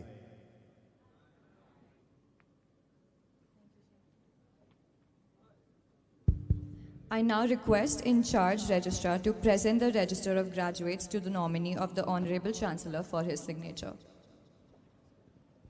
Please be seated.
It is my privilege to introduce our honorable chief guest for the day, Mr. Venkatraman SV. Venkatraman SV is the Managing Director for Bengaluru Service Center in ANZ Banking Group. In his current role, apart from leading the service center operations, he has been very closely involved in ANZ Banking Group's successful foray into automation, starting with RPA over 5 years ago. Further to the large-scale implementation of human action mimicking automation solutions, he has driven the use of emergent technologies, including AI, ML, and OCR, to automate human judgment-oriented processes in complex products of trade finance and home lending. He is a long-time banker, and prior to this role, he was the COO, Institutional Operations, Service Centers in ANZ. In this role, he managed the operations for institutional banking division for ANZ across 30+ countries, being delivered through the service centers in Bangalore, Manila, and Chengdu. Earlier, he was the Chief Operating Officer for ANZ Banking Group, Mumbai, where he helped set ANZ Banking Group presence in India, and his responsibilities included building and running the enablement functions of operations, technology, legal, marketing, and communications for the bank. He has also held leadership positions in various organizations, including COO at Aditya Birla, Minax, and as Vice President, Banking and Financial Services. Pirot Systems, now part of NTT Date. He started his banking career with ANZ Grindlays Bank, holding various front office positions in the global market function. He is passionate about diversity and has played a significant role in bringing this culture to the workplace. He is a BTech Honours graduate from IIT Kharagpur and a post-graduation in management from IIM Ahmedabad. I now request the nominee of the Chancellor, Shri Shailesh Patel, to formally invite Mr. Venkatraman to deliver the graduation ceremony address. I invite Mr. Venkatraman to deliver the graduation ceremony address. Thank you.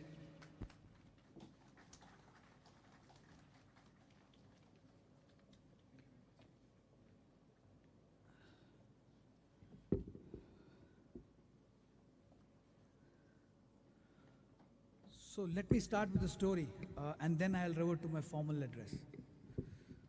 Have you all heard about the streetlight effect? You might have. So the story goes like this. It was past midnight, and a policeman was on his beat.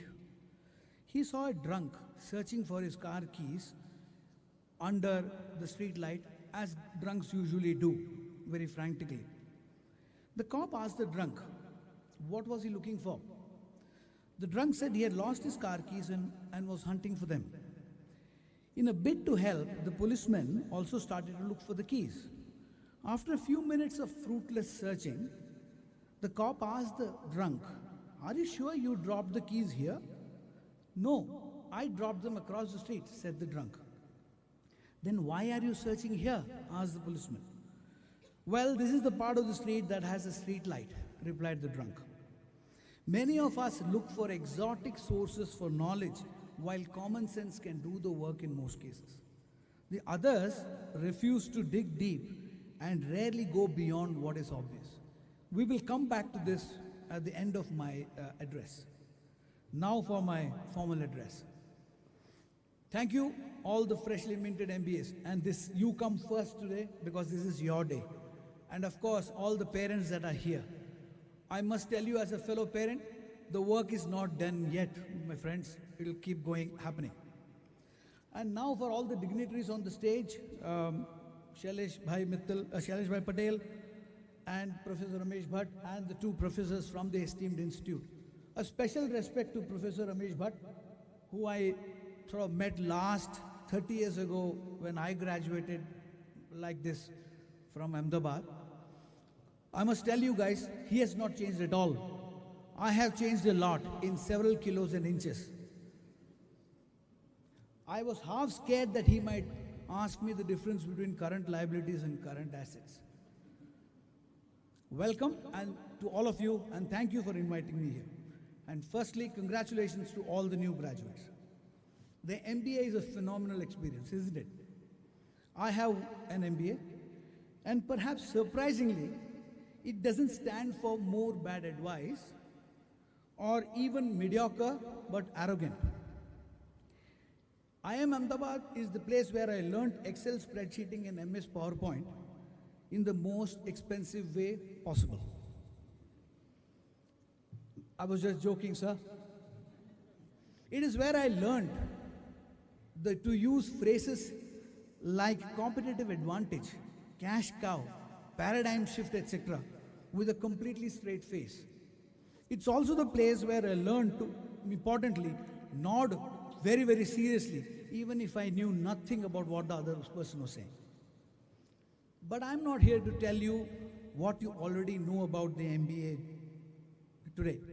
My job here today is to distill what I have learned over my career of 30 plus years, in the hope that it will equip you as you move through your long and successful, I'm sure, successful careers and working life.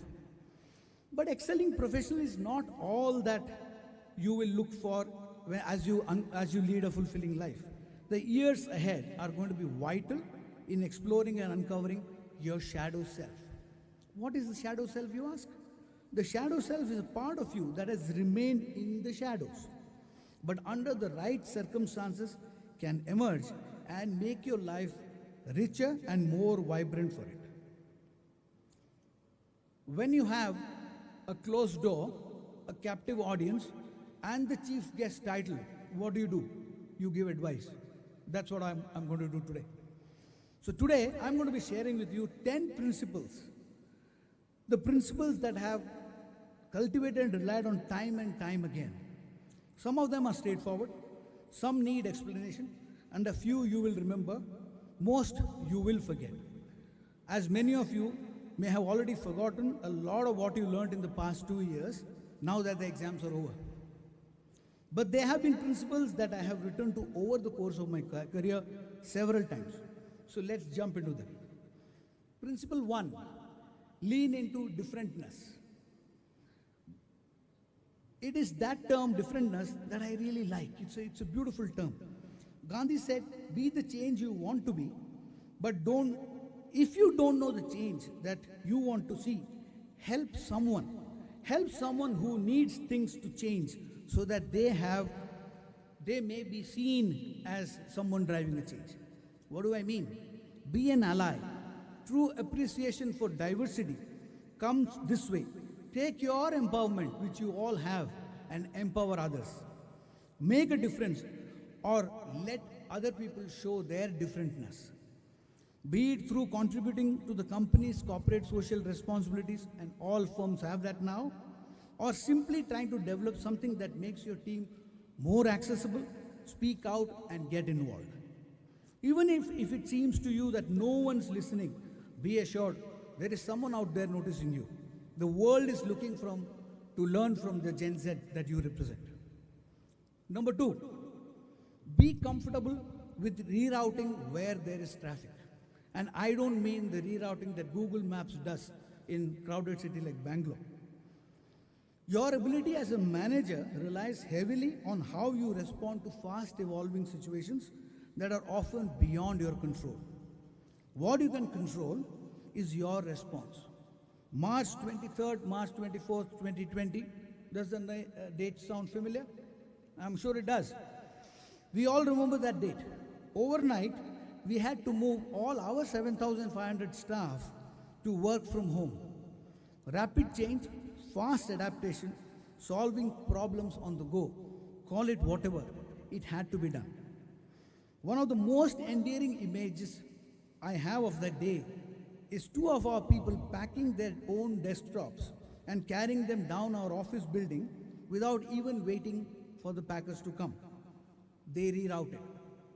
Those who reroute when obstacles appear get the job done well and with the least chances of delay and inaccuracies.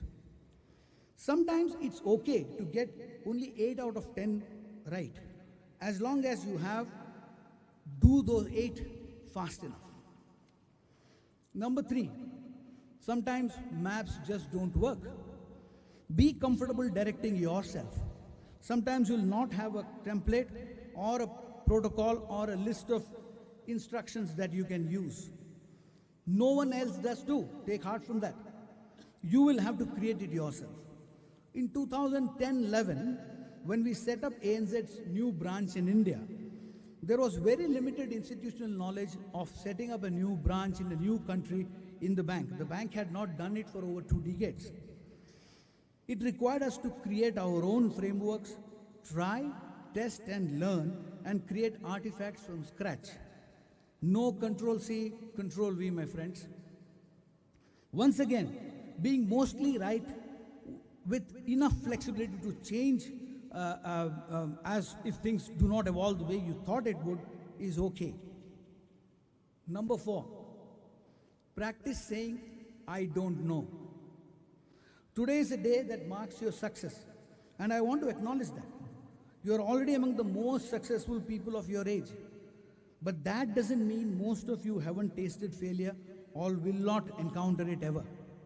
Whether you have or haven't, failure will come. And I'm here to tell you that most bosses, companies will tolerate failure. A key way to reduce the scale of failure is to start practicing saying, I don't know, when you really don't know what is to be done. It is okay not to know. If you don't know what you need to do, you need to learn to find out how to find out your answers. That's a different matter, but it is okay to say, I don't know. If I had the physique of Ranveer Singh, I would have removed my shirt and shown you the bruises on my back due to failures I have met in my career. How I wish I had worked on my six-pack abs. The other phrase to remember is, if you are to fail, do fail fast. Principle number 5, relationships and networks are vital. You can be a person that can cite trivia on any subject at the drop of a hat, who knows the furthest extents of corporate knowledge. You can be highly experienced, worked for years in different parts of a company. Maybe you did all the right things, said all the right things, but all that becomes insignificant if you don't have what I term as relationship capital. If you haven't built relationship with people in your immediate teams, immediate organization, immediate circle of friends, and you are not met and worked with people and their differentness, you will not get that coveted leadership position. Those who lead without that relationship capital are those who will always struggle to maintain their position as leaders. And for building leadership capital, you will need to build meaningful relationships. The question is, how do you build a relationship that is meaningful? Millions of dollars have gone into building social media to try and convince us that that is the best way to build and sustain relationships. In the age of Instagram and TikTok, there is a tendency and pressure to show the best versions of yourselves, and that is okay. But when you look up from your 2D screens and have to build three-dimensional real-life relationships with real people, they need to have depth. That's the third dimension. They need to have that third dimension of depth. And that depth can sometimes come from sharing what I call as vulnerability. I'm not advocating doing this all the time or with everyone needlessly, but sometimes being honest about a time when something didn't go your way or when something hurt you is a healthy way to tell the other person that you are honest and have solid integrity.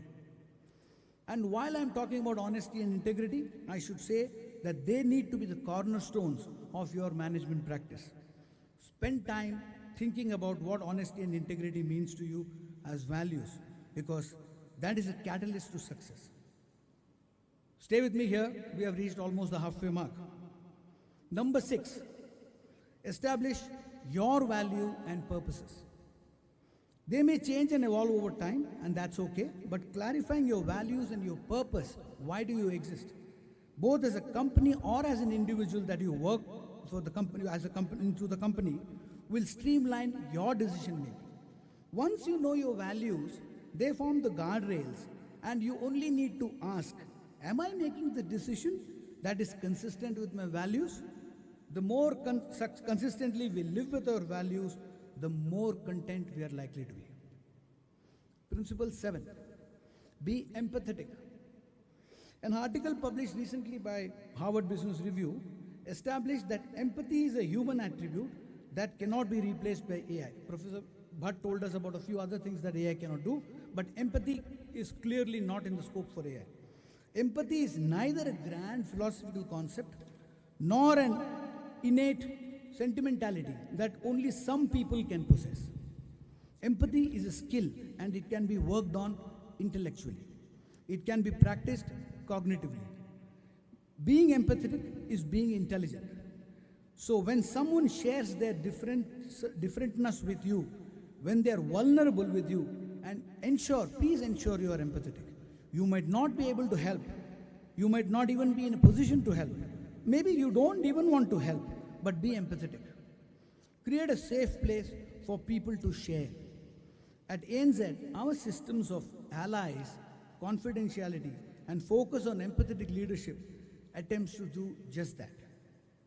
That means listening actively to others, knowing that you may not ever fully understand what they are going through, and conveying to them that you're not going to misappropriate or misuse what they tell you.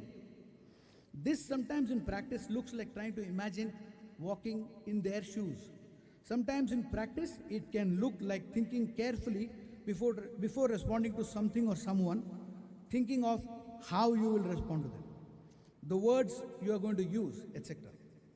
When it comes to decision making, you will find that empathy will always yield better results than mere fact-based decisions. As an example, in the Australian banking markets, all the major banks have closed branches in the last few years that are not profitable.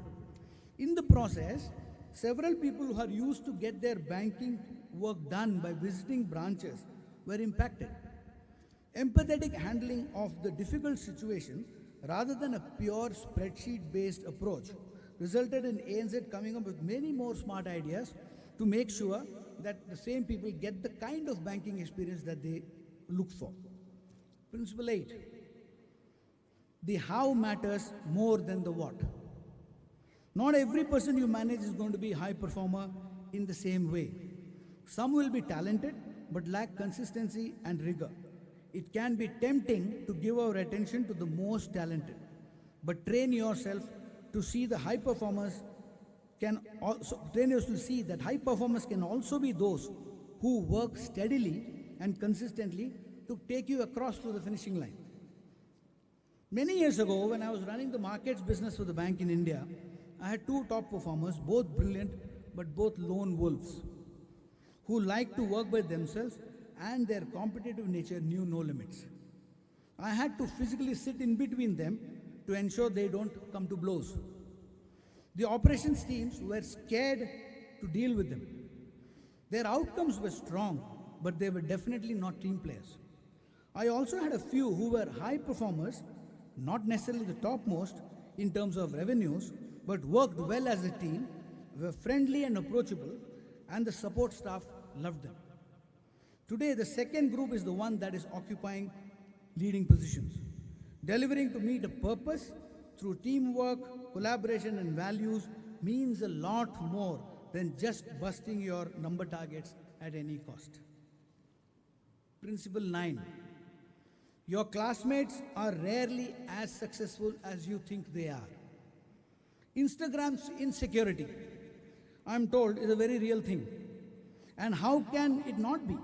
When we are sweating at work while someone's vacationing in Goa, those beaches and the pina coladas can seem very unfair to us. Actually, that's an easy one. Let's think of an example of a more insidious, less overt kind of insecurity triggers.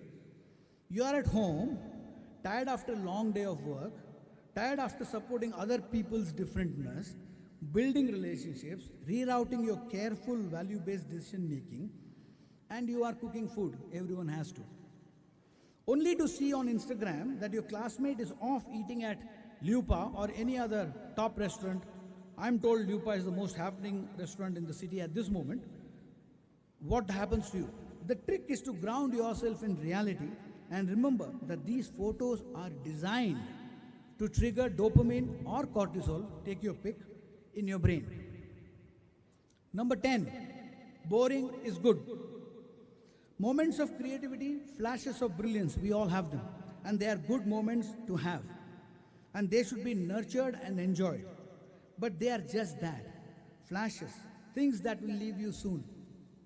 If a recipe to a fancy dish involves stirring for 10 minutes and then adding pepper at the end, you can't skip straight to the pepper.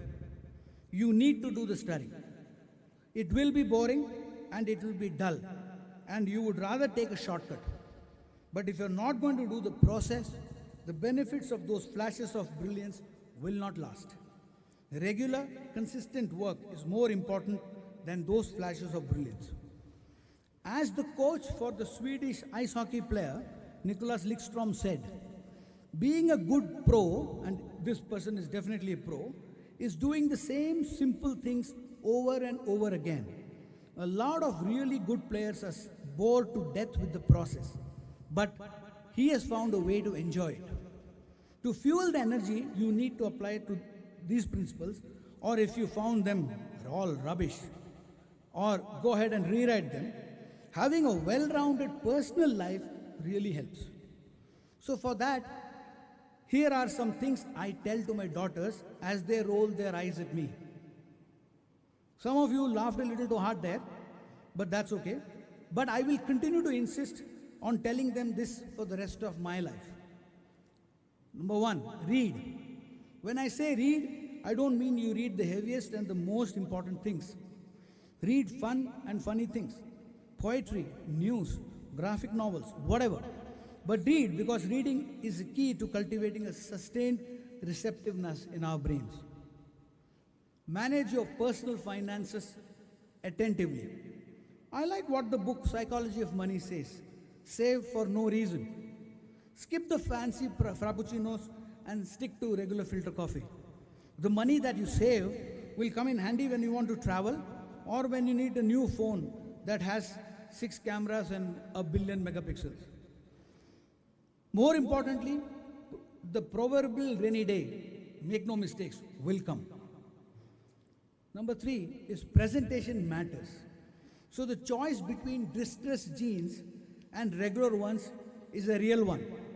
You don't need to have a Ferragamo tie or a Rolex watch, they are nice though. But being dressed well is empowering and it tells the world that you value yourself. Develop good habits and routines. This includes the basics like brushing, and I see parents nodding to me, bathing and eating right. I see, but also other routines that we keep less time for. Self-care can come in many ways. Going to the gym, spending quality time with loved ones, doing puzzles, baking, doesn't matter what it is, but do and take care of your mind and body. You're going to need both of them all through your life. So build good routines. Sometimes a routine can feel like a rut, but there is a difference between the two. A rut is fundamentally unproductive and uncreative, doing the same thing over and over even if it doesn't bring you joy or fulfillment. A routine is an arrangement of habits that you perform to improve yourself and take care of yourself. Always keep learning. This is one I wished my daughters didn't take quite so literally, because they have both insisted on pursuing seemingly interminable and unending PhDs. But I still do advocate an openness towards learning. Learning doesn't have to happen in the office or a classroom. In the coming years, you will see that it happens suddenly and all at once over a chai or a samosa. I'd like to close by returning to the streetlight effect. Those of you who have forgotten, please try to remember. It is too easy to invest only where there is light, and also too easy to ignore what's in the dark. And I think it's safe to say that even as we become the most knowledgeable and most empowered that humankind has ever been, so much of our collective existence lies beyond the reach in the darkness. Too many people are forced to live in the darkness. So use your education, use your good fortune, and use your immense talent to shine light in the black, to lift darkness so that we can all see. Because only if you build more street lights can all of us see past the darkness. I wish you all a wonderful and wildly successful life. Thank you very much.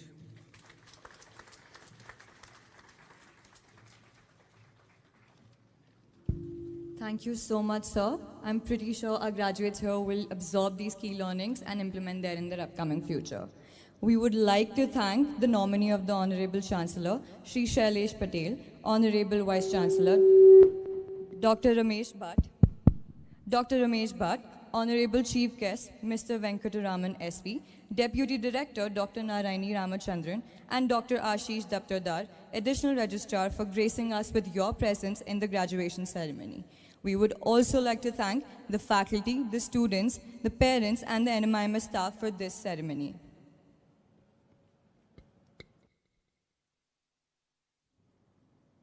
I now request Dr. Ashish Daptardar, Additional Registrar, to initiate the closure of the graduation ceremony.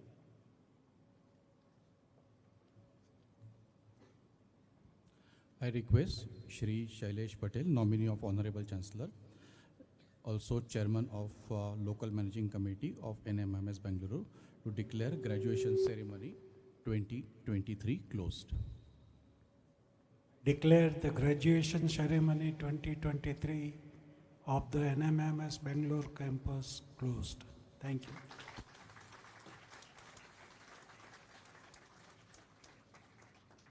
May I request everyone to rise for the national anthem?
All the students are now requested to remain seated while the academic procession will recede. Students are requested to keep standing.